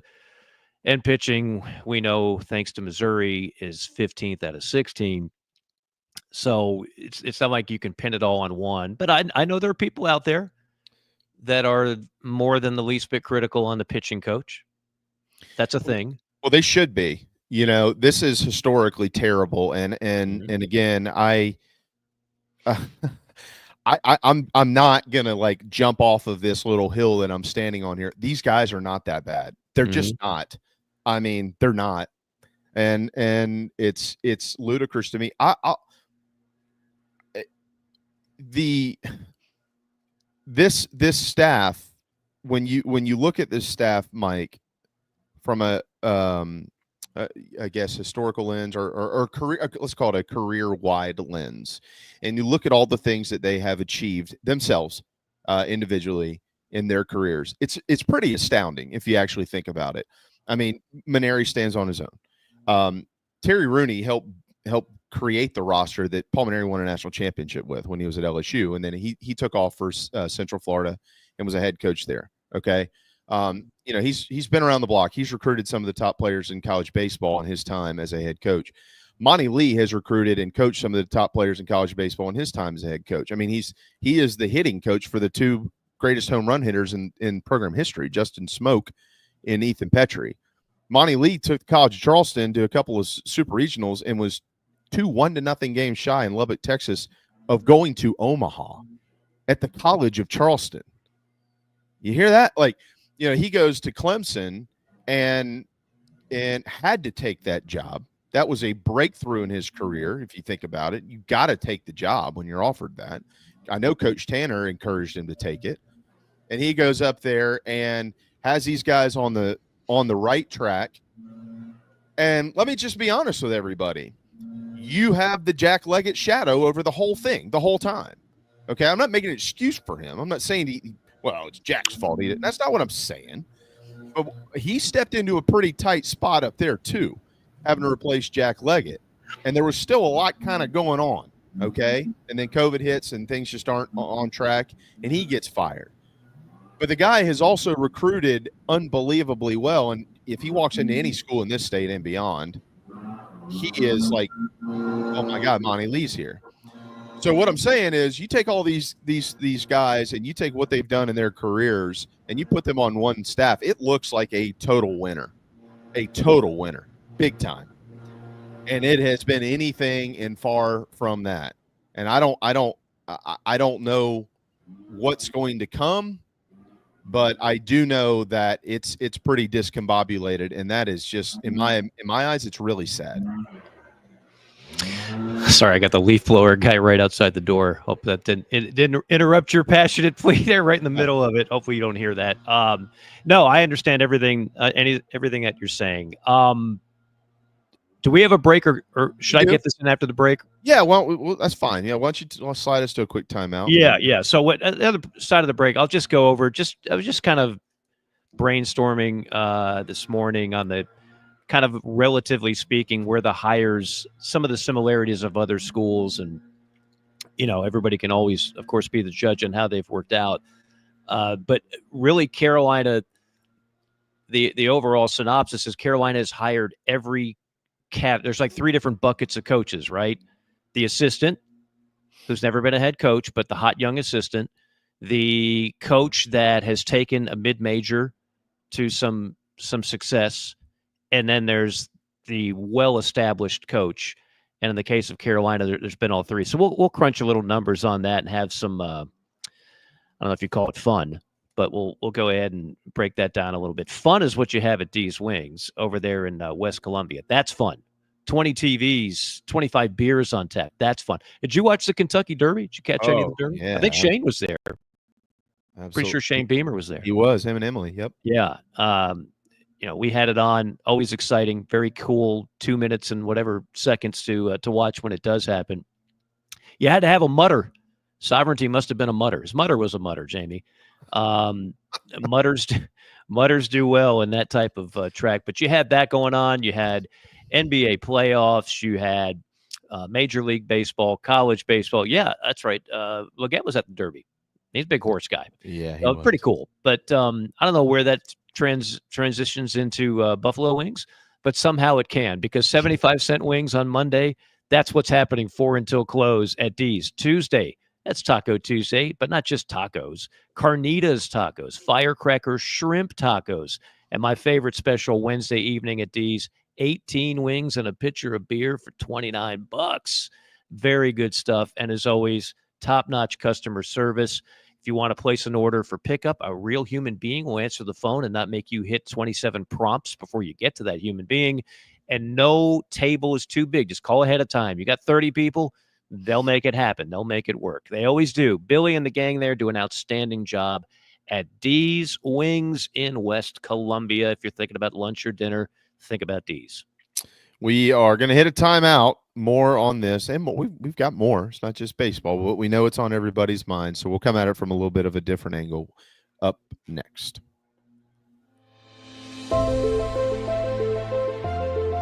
Remarkable, 5-star, sensational. These are just some of the terms used to describe nationally renowned chef William Turner out of Scottsdale, Arizona.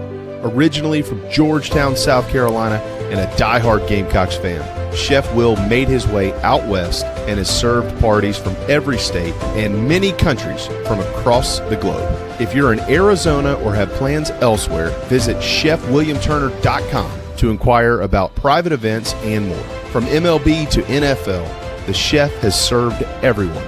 He's won all the awards, done all the press. There's a reason for that. Food from every culture, all of it first class. chefwilliamturner.com and Chef Will Turner on socials. You won't believe what you see. You really won't believe how it tastes. Charleston Fitness Equipment is keeping South Carolina in shape. Clients have come from all over the Palmetto State to find that one piece of equipment that they enjoy that keeps them looking and feeling good. Whether it's a home rower, treadmill, elliptical, free weights, a home gym, or something else, Charleston Fitness Equipment keeps the mirror smiling back at you. Get in shape like the Gamecocks do. Visit charlestonfitnessequipment.com. Gamecock owned and operated and proud partners of Inside the Gamecocks, The Show. We got started in 1979. Because we're a manufacturer, we're able to control our costs. That's why we like to manufacture as much of the product as we can, because in our factory stores we can offer a competitive edge over other people around the country. When people come into one of our Palm Casuals, it's like they're buying their car at Detroit. They're going right to the factory and buying their car. 30-day money-back guarantee. That's a big deal with us. I mean, we give 30 days to do anything. I mean, return it, change it, get a different color, get your money back. When you pull into a store and it says Palm Casual, you know you're at a factory store.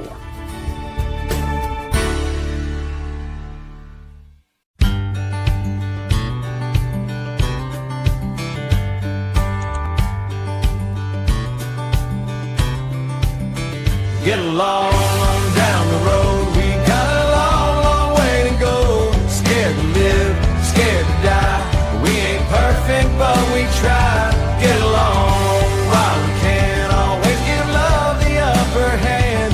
Paint a wall, learn to dance. Call your mom, buy a boat, drink a beer, sing a song, make a friend. Can't we all get along?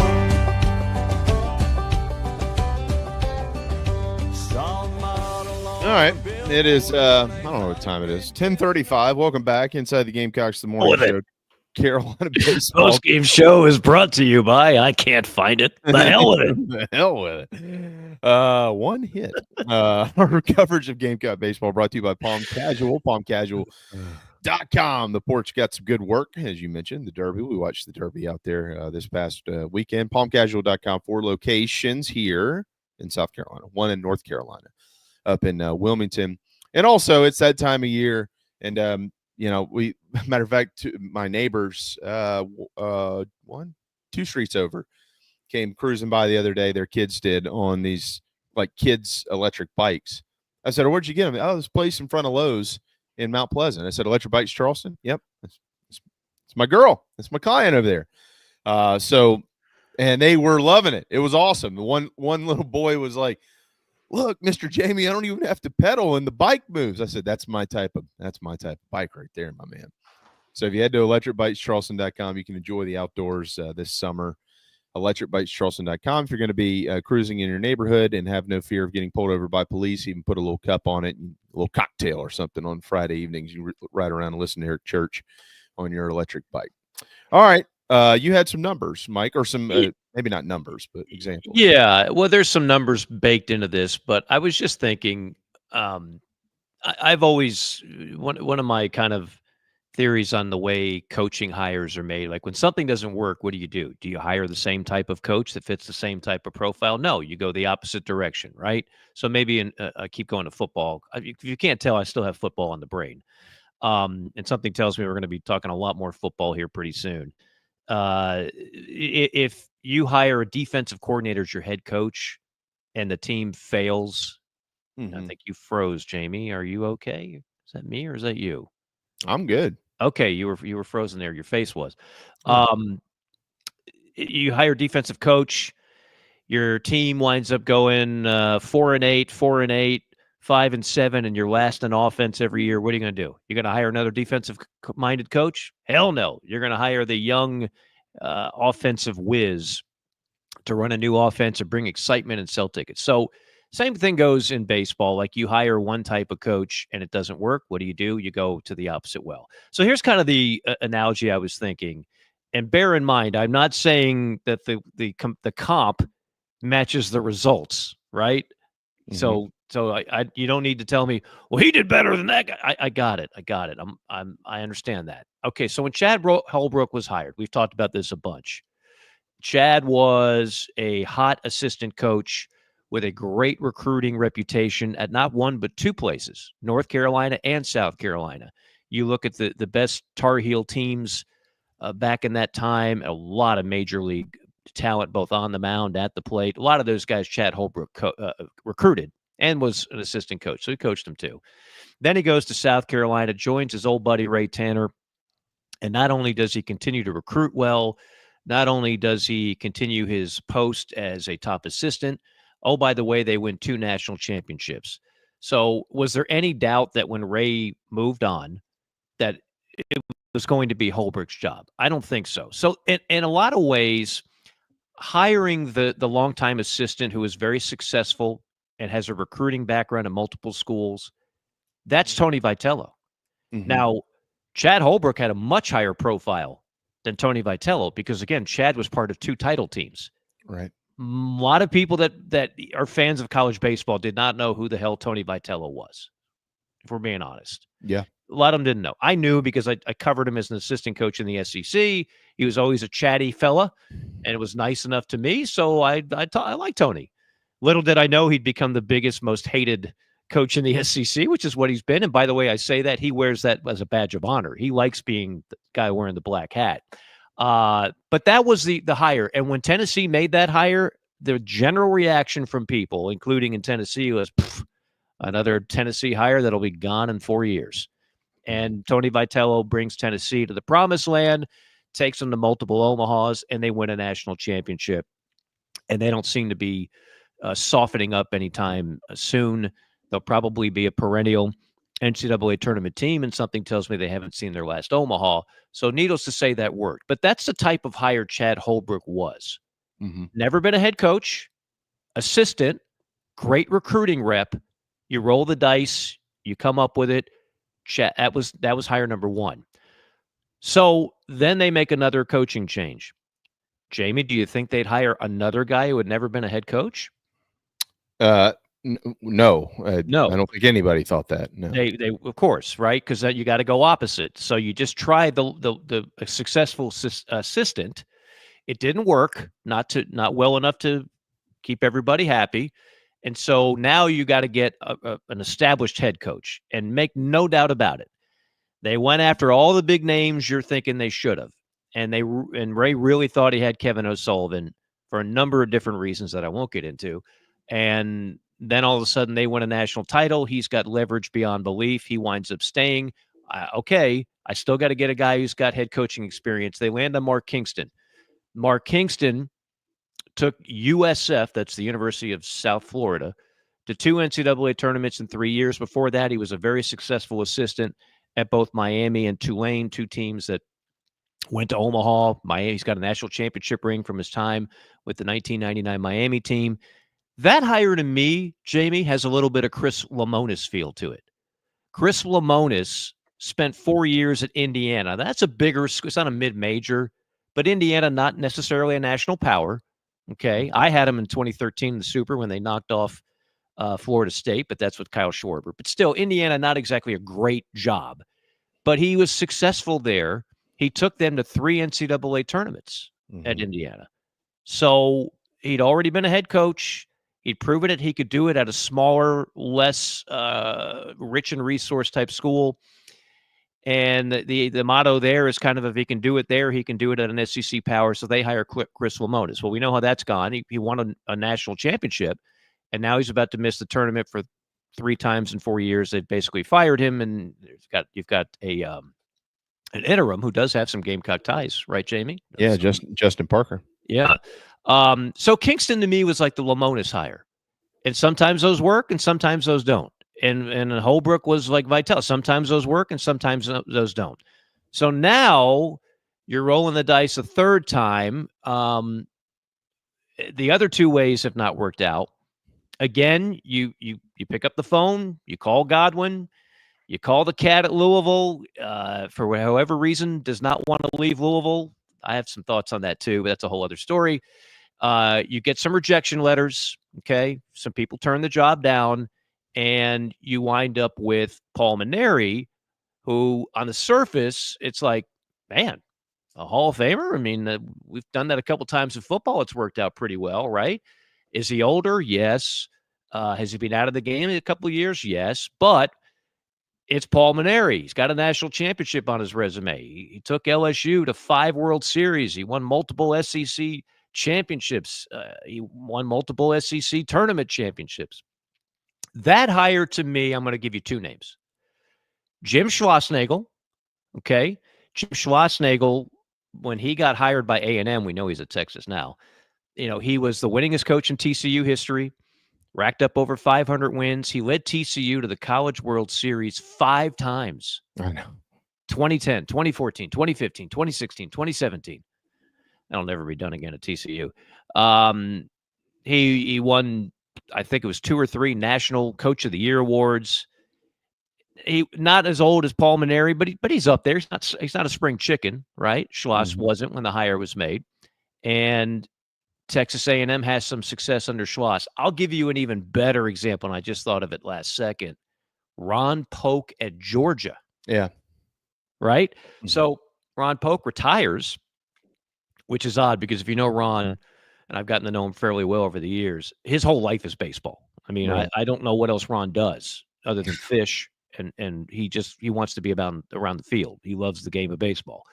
So he comes back to Georgia. Now, Ron was up there in age at that point, and he was out of the game for a while, and people were like, in his second year, year 2, he took Georgia to Omaha in 2001.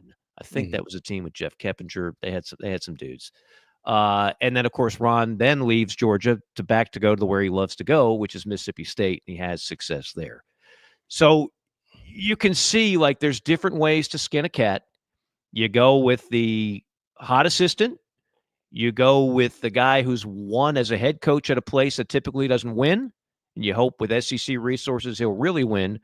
Or you can go with the grizzled veteran who's accomplished a hell of a lot more than anybody else on that roster. Carolina's tried all 3. We'll see. Obviously, the book is still out on Mainieri. It didn't work to the level you needed it to with Kingston. It didn't work to the level it needed to with Holbrook. So where does Carolina go however many years from now that the next hire is made? What is the next move? What prototype are you looking for on the next hire? I guess is my question. Yeah, it's a killer question. I don't know.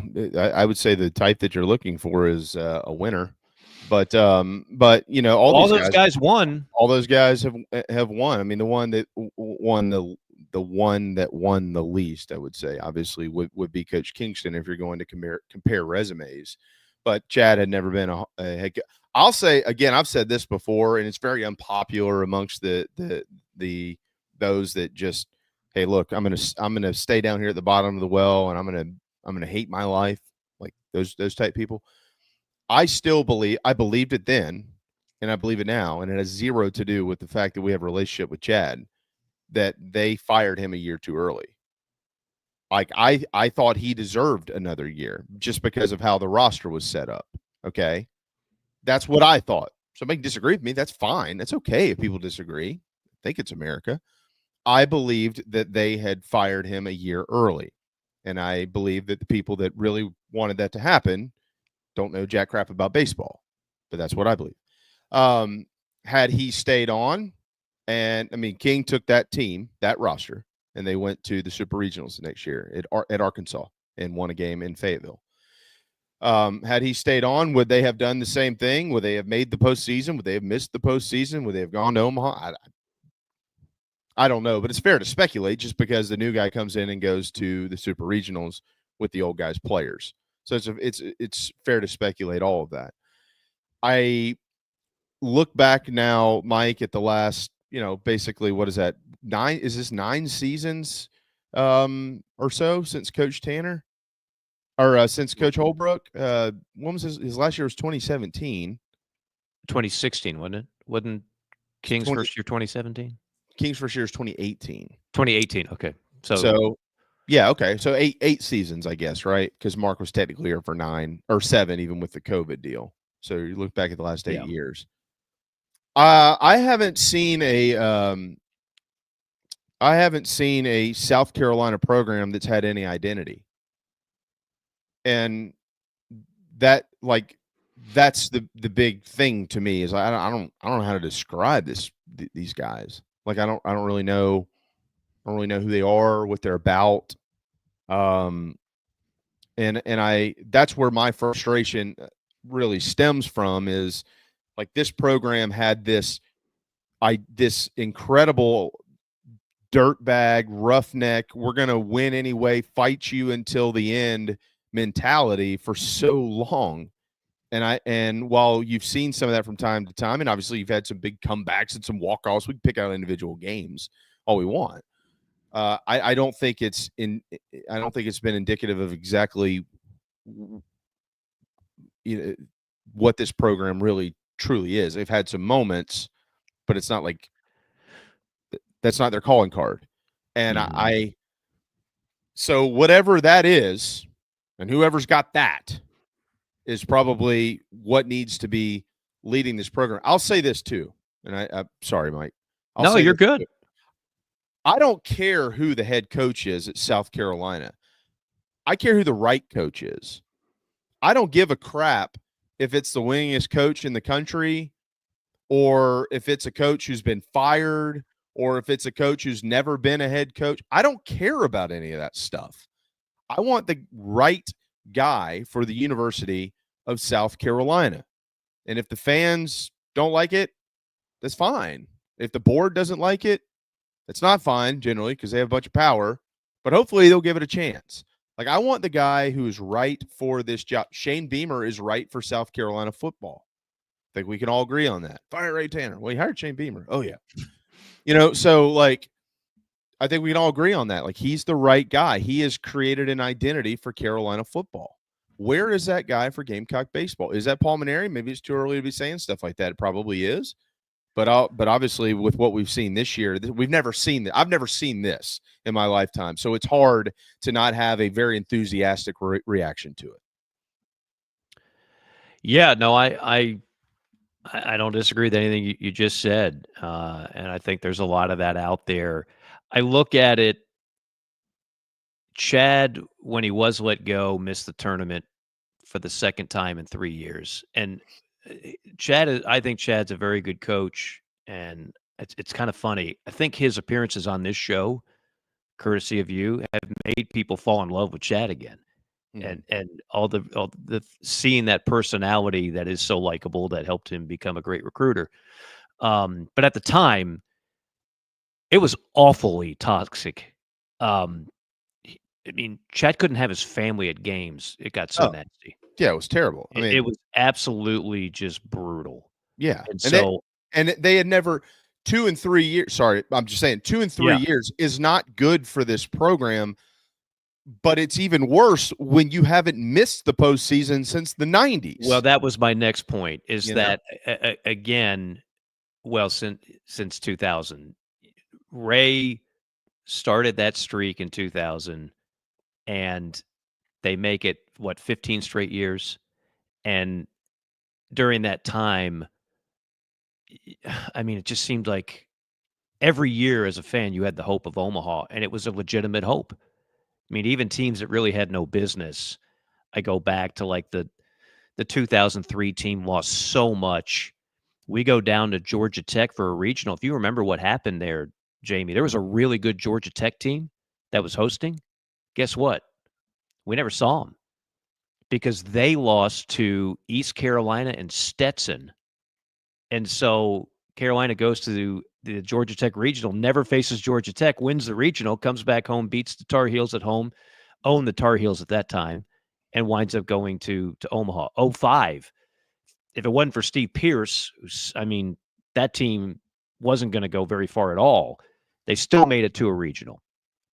And at that point, quite frankly, there were a lot of Hymenites that were trying to get their own baseball coach in there. Kind of the story that's never been completely told, but that's a whole other story. You know it. I know it. Eventually that'll be more common knowledge, but you always just, I mean, Ray set an impossible bar. LSU has missed NCAA tournaments. Arkansas has missed NCAA tournaments. They don't miss many, but they have missed them. Right. Florida has missed NCAA tournaments. Mississippi State, Ole Miss, look at what they've done or haven't done since they won their national championships. So, but in this case, Ray was such a model of consistency. It wasn't just the 2 national championships. They won on another run of 3 straight Omahas. They won SEC championships. They won an SEC tournament championship. They just won, and you didn't know what a bad year looked like. So then Chad has 2 of them, and Mark Kingston has 2 of them. Remember, Mark missed 2 NCAA tournaments. Right. So your next 2 coaches miss a combined 4 NCAA tournaments when for 15 years you don't miss 1 under Ray Tanner. Right. And I just wonder now, like, what is the realistic expectation? I don't know. I mean, I don't know what it is. I will still maintain, as I did a year ago, it's a great job. It's a great fan base. There are great facilities. There are great resources. All those things haven't changed. So I don't know what realistic expectations are anymore. I don't know. Yeah, I mean, look, I think that realistic expectations for this program is that they should be in the postseason every year. Now, look, you're going to miss one. They're all going to miss one somewhere. Okay, so maybe that ends up being in a realistic picture. Maybe it ends up being 7 out of every 8 or 8, something like that. But I don't, with everything that this thing has done over the years, and obviously is celebrated, and he should be, as Bobby Richardson is, and Coach Raines and what they achieved at South Carolina. Ray Tanner is the GOAT of Gamecock baseball, and he always will be until somebody wins 3 national championships. Like, he'll always be the best that there ever was here. And so, to your point, Mike, you know, it created what you want. Like, it created that. You remember this a couple weeks ago, and JC wrote about Alabama football and was like, hey, this is not the Alabama football. But it created the expectations that we should be contending every year. And that's what Alabama's got, and North Carolina has in basketball, et cetera, et cetera. We could do these examples all day long. The one thing that Carolina baseball fans, once they won the national championships, clearly, obviously, that elevated it to, well, we should be winning this, you know, all the time amongst a bunch of fans. But I think the large majority of realistic people, when they look at this program, they want to know that year in and year out, they have a chance Just give us a chance in the postseason. If we come up short, we come up short. But we want to know that we've got a chance in the postseason. And, I think people would, and they should be, okay with that, because when you have a chance every year or every seven out of every 8 years, whatever it is in the postseason, you're going to break through at some point in time. You're going to play in a few supers. One of those you're going to get to Omaha. It's just the numbers. I mean, it's just the percentages, unless you're Clemson. But I mean, I think that's realistic for this program. I don't think we should ever shy away from that around here at South Carolina. I think it's ridiculous to look at it and think, well, we've got all this great history, but we should. And you're not saying this. I know that you're not saying this, but we should probably only expect to be in there in the postseason 5, 6 out of every 10 years. No, that's not true. That's not true at Arkansas. It's not true at LSU. It's not true at Mississippi State and virtually every other program in the league now. So I think South Carolina should be right there in the thick of it. When you start getting to some numbers, though, Mike, like you were the voice of the Gamecocks. It's just such an awesome time, right? And you could count on one thing every year. Somebody was going to die. Everybody's going to have to pay taxes. And Carolina baseball was going to win 40 or more games. That was just true. And 40 games is not necessarily the threshold anymore, especially in this league. It is just so freaking hard to win 40 games. But you don't have to win 40 to be in the postseason.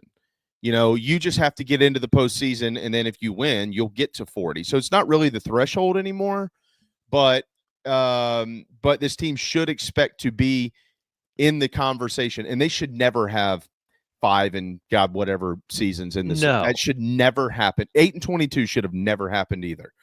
Agreed. Agreed on all counts. And look, D1 baseball, the way I scope all this, everything is relative. So I look at it through an SEC lens. Mm-hmm.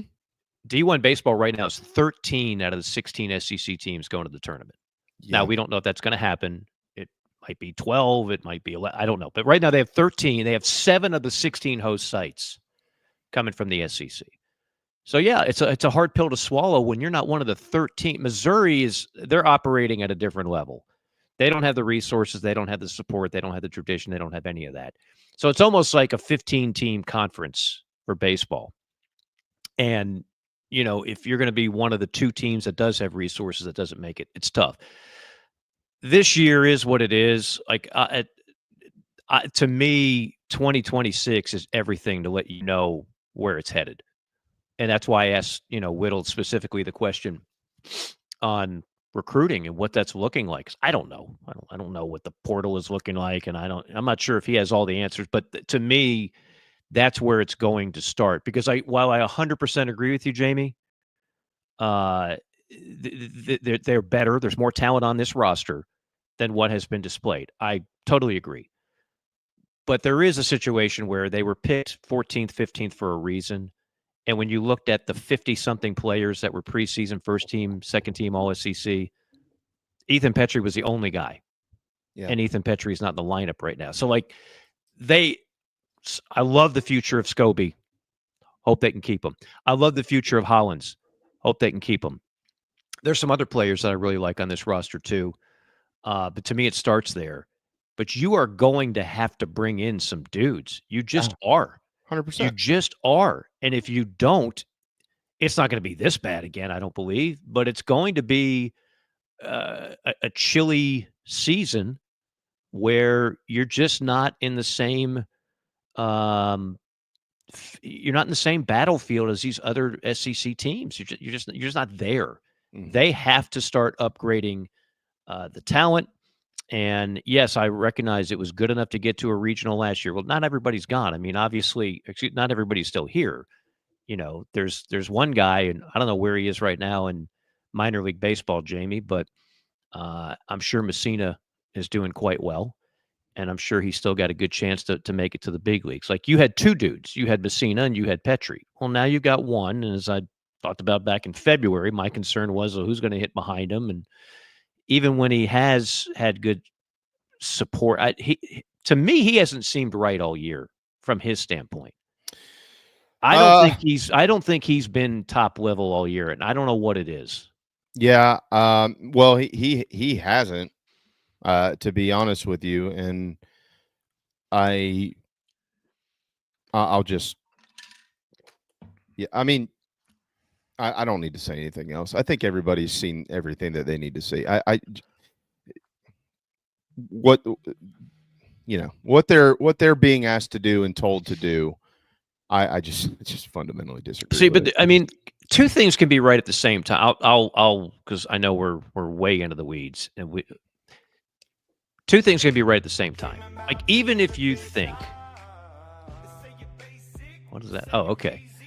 Even Phil's if you rapping think, for us. Yeah, Phil going a little freelance freestyle. I know. Yeah. Humpty Dance still ready. Don't worry. So am I. Are you sick, Phil? Are you sick? I have been sick all weekend, guys. It has been miserable. I know. It was a beautiful weekend. The rain happened while we were all sleeping. The days have been beautiful, and I was in bed for half the weekend because it's been rough. Sorry, man. It happens, I only get one bad sickness a year, knock on wood. It just came this weekend, hopefully. Seasons changing.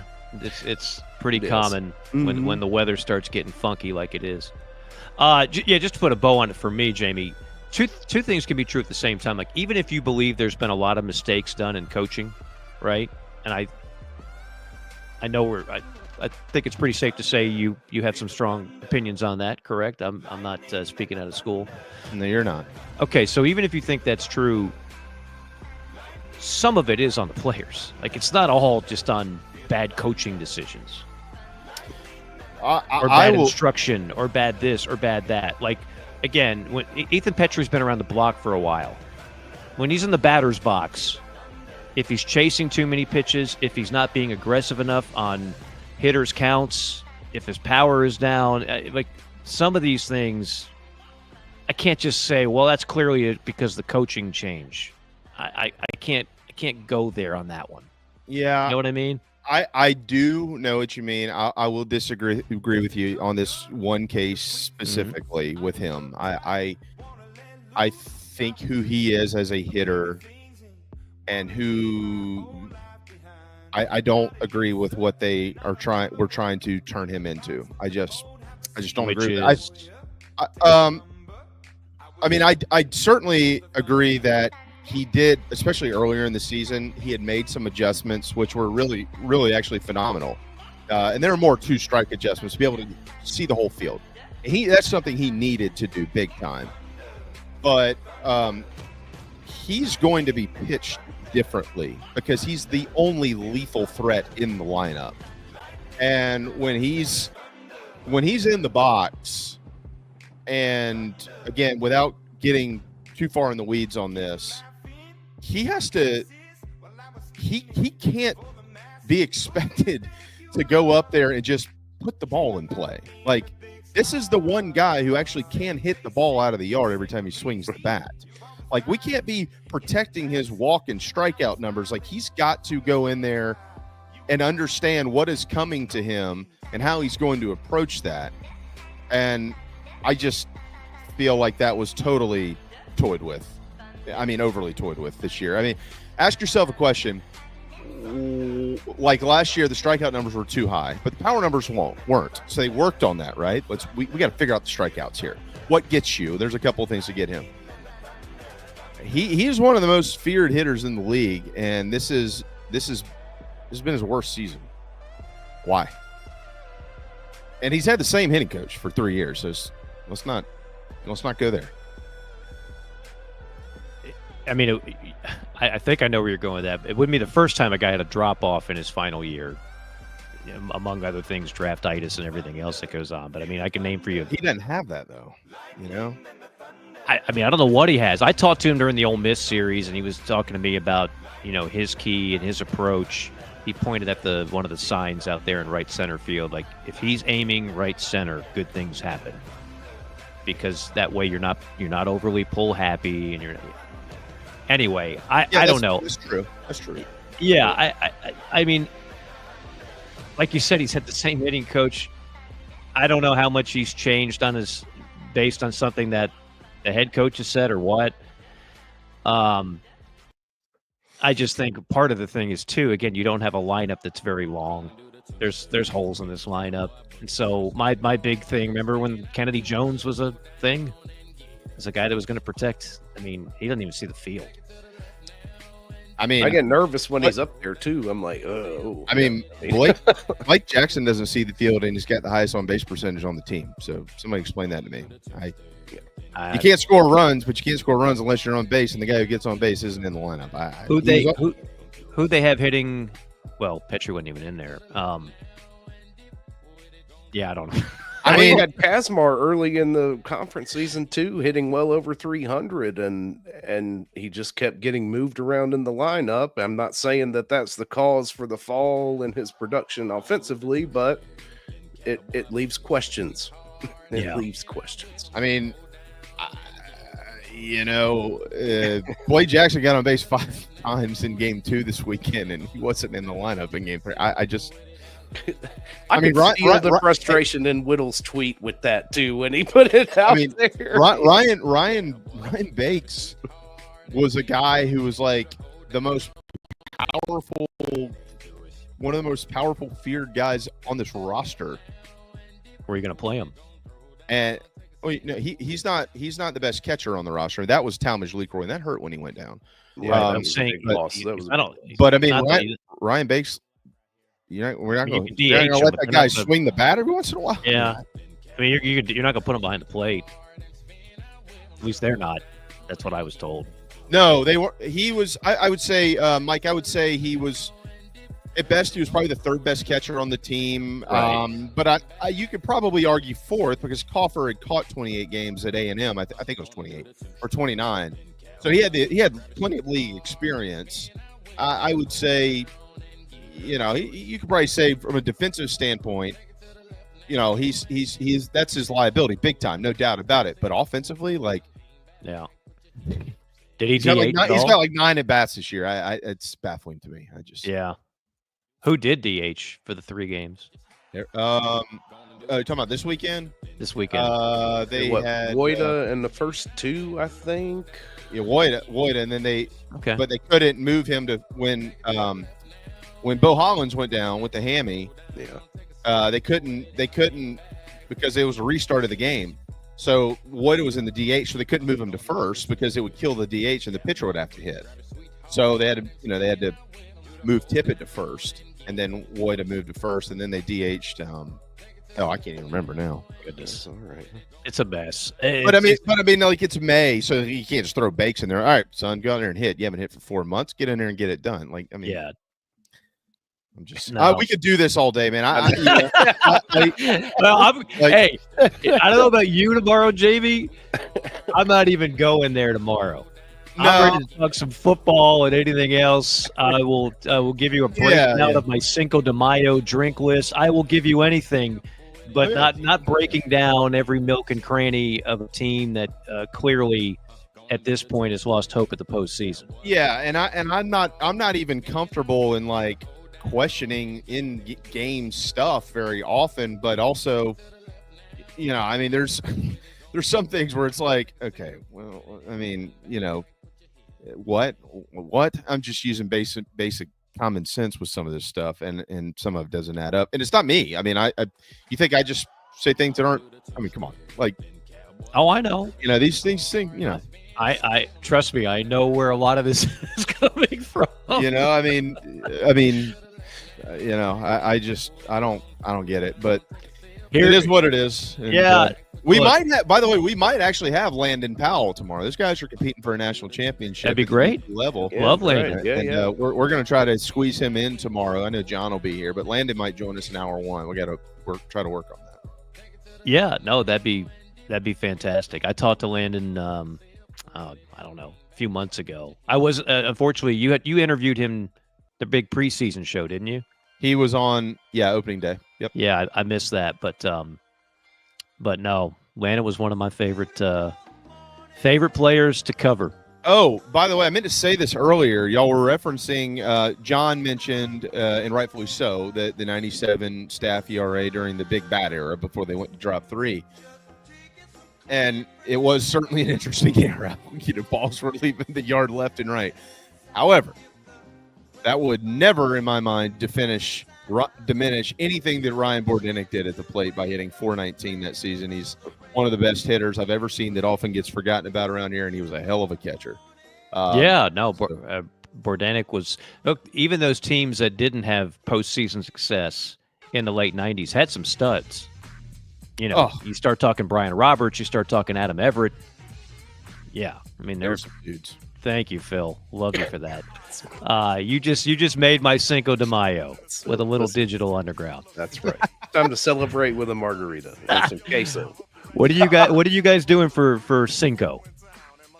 Yeah, I don't. Mad Dog needs a few hottie totties to get better for tomorrow's show. That's right. Yeah. There's part of me that was not sad that JC said he was out today. I was going to say, how are you going to? Because you guys are, you know. I'll just tee him up on things that I know he'd ramble on about. Well, that's true. Just have him read the chat for 2 hours and call it a day. Well, hopefully you guys will both be ready to rock. So, all right, we're going to put you on the DL for Cinco. Jamie, what about you? You being the big bourbon guy, I'm guessing that's going to be in play. Yeah, I forgot it was Cinco de Mayo. He said that. So I'm not really big on it, but I do know this, Gary, we probably will eat tacos, but I think that just kind of aligned with the fact that it's Monday more so than the fact that it was Cinco de Mayo. She pulled the meat out yesterday and thawed it out, so it looks like we're having tacos tonight. So okay, there you go. Rock and roll. Rock and roll. Yeah, we'll have a Love Chevy drive around the SEC tomorrow. We will talk some football one way or another. I need football talk. We'll have plenty of that. We got Big John tomorrow too. So yeah. Well, you know he's going to bring some football talk. Yeah, you don't watch the NBA playoffs, I'm guessing. I do not. No, it's not in my wheelhouse. Not in your wheelhouse. I watched last night. I watched American Idol and the Braves. You did watch the Braves. Yeah, I watched the Braves. Yeah, of course. Well, I didn't think you were a big Braves guy. Played defensively in the 8th inning. I saved the game for him. So, big win for them. Very big win. I was a little nervous about Iglesias shutting that thing down. Yeah, but he did. He did. But he did. All right, let's get out of here. All right, we're going to shut it down ourselves. Don't worry. We'll be back tomorrow at 10 a.m. Built by the Barn Dough Co. for Mike and for, what's your name? Mad Dog. I'm JB. Have a wonderful, marvelous Monday. We'll see you then. The season rolls on at Love Chevrolet, where the inventory is overflowing and the deals are in full bloom. Rev up your spring with Love's exclusive specials on Suburbans, Tahoes, Silverados, the entire lineup of award-winning Chevys on the lot now and ready to go. Spring-tacular savings at Love Chevrolet. We're talking the best selection of new Chevys, the lowest price, guaranteed. In fact, they'll beat any competitor's price or give you $1,000. The other dealers upsell, overcharge, and will say most anything to get the sale. At Love Chevrolet, satisfied customers do all the talking, and they say things like helpful, honest, and fun. Your trusted hometown Chevy dealer since 1961, Love Chevrolet. I-26 at Harbison and at lovechevy.com. Together, let's drive. That's the power of love. Love Chevy. Hey Gamecock Nation, my name is Kyle, longtime listener of the show and avid golfer. I wanted to take my game to the next level, but let's face it, golf is a hard game to learn on your own. I heard the ad from McKellar Enterprises and reached out to the owner and former Gamecock golfer Meredith Taylor. In just 2 months of working with Meredith, I shot my lowest round ever, and I've never felt more confident in my golf game. So if you're looking to take your game to the next level, go to McKellarEnterprises.org and book your lesson today with former Gamecock golfer Meredith Taylor. Go Gamecocks! The Aventon Adventure 2 takes the same basic design as the original Aventon Adventure, making it an adventure bike designed to take you places that typical roads just don't reach, allowing you to ride whatever terrain you want based on your whims of the day. Look at what you're getting: hydraulic disc brakes, a torque sensor for responsive pedal assist, great LED lighting, suspension, a beautifully welded frame with excellent build quality, included rear rack, included fenders. The list just keeps going on. Visit electricbikescharleston.com for more.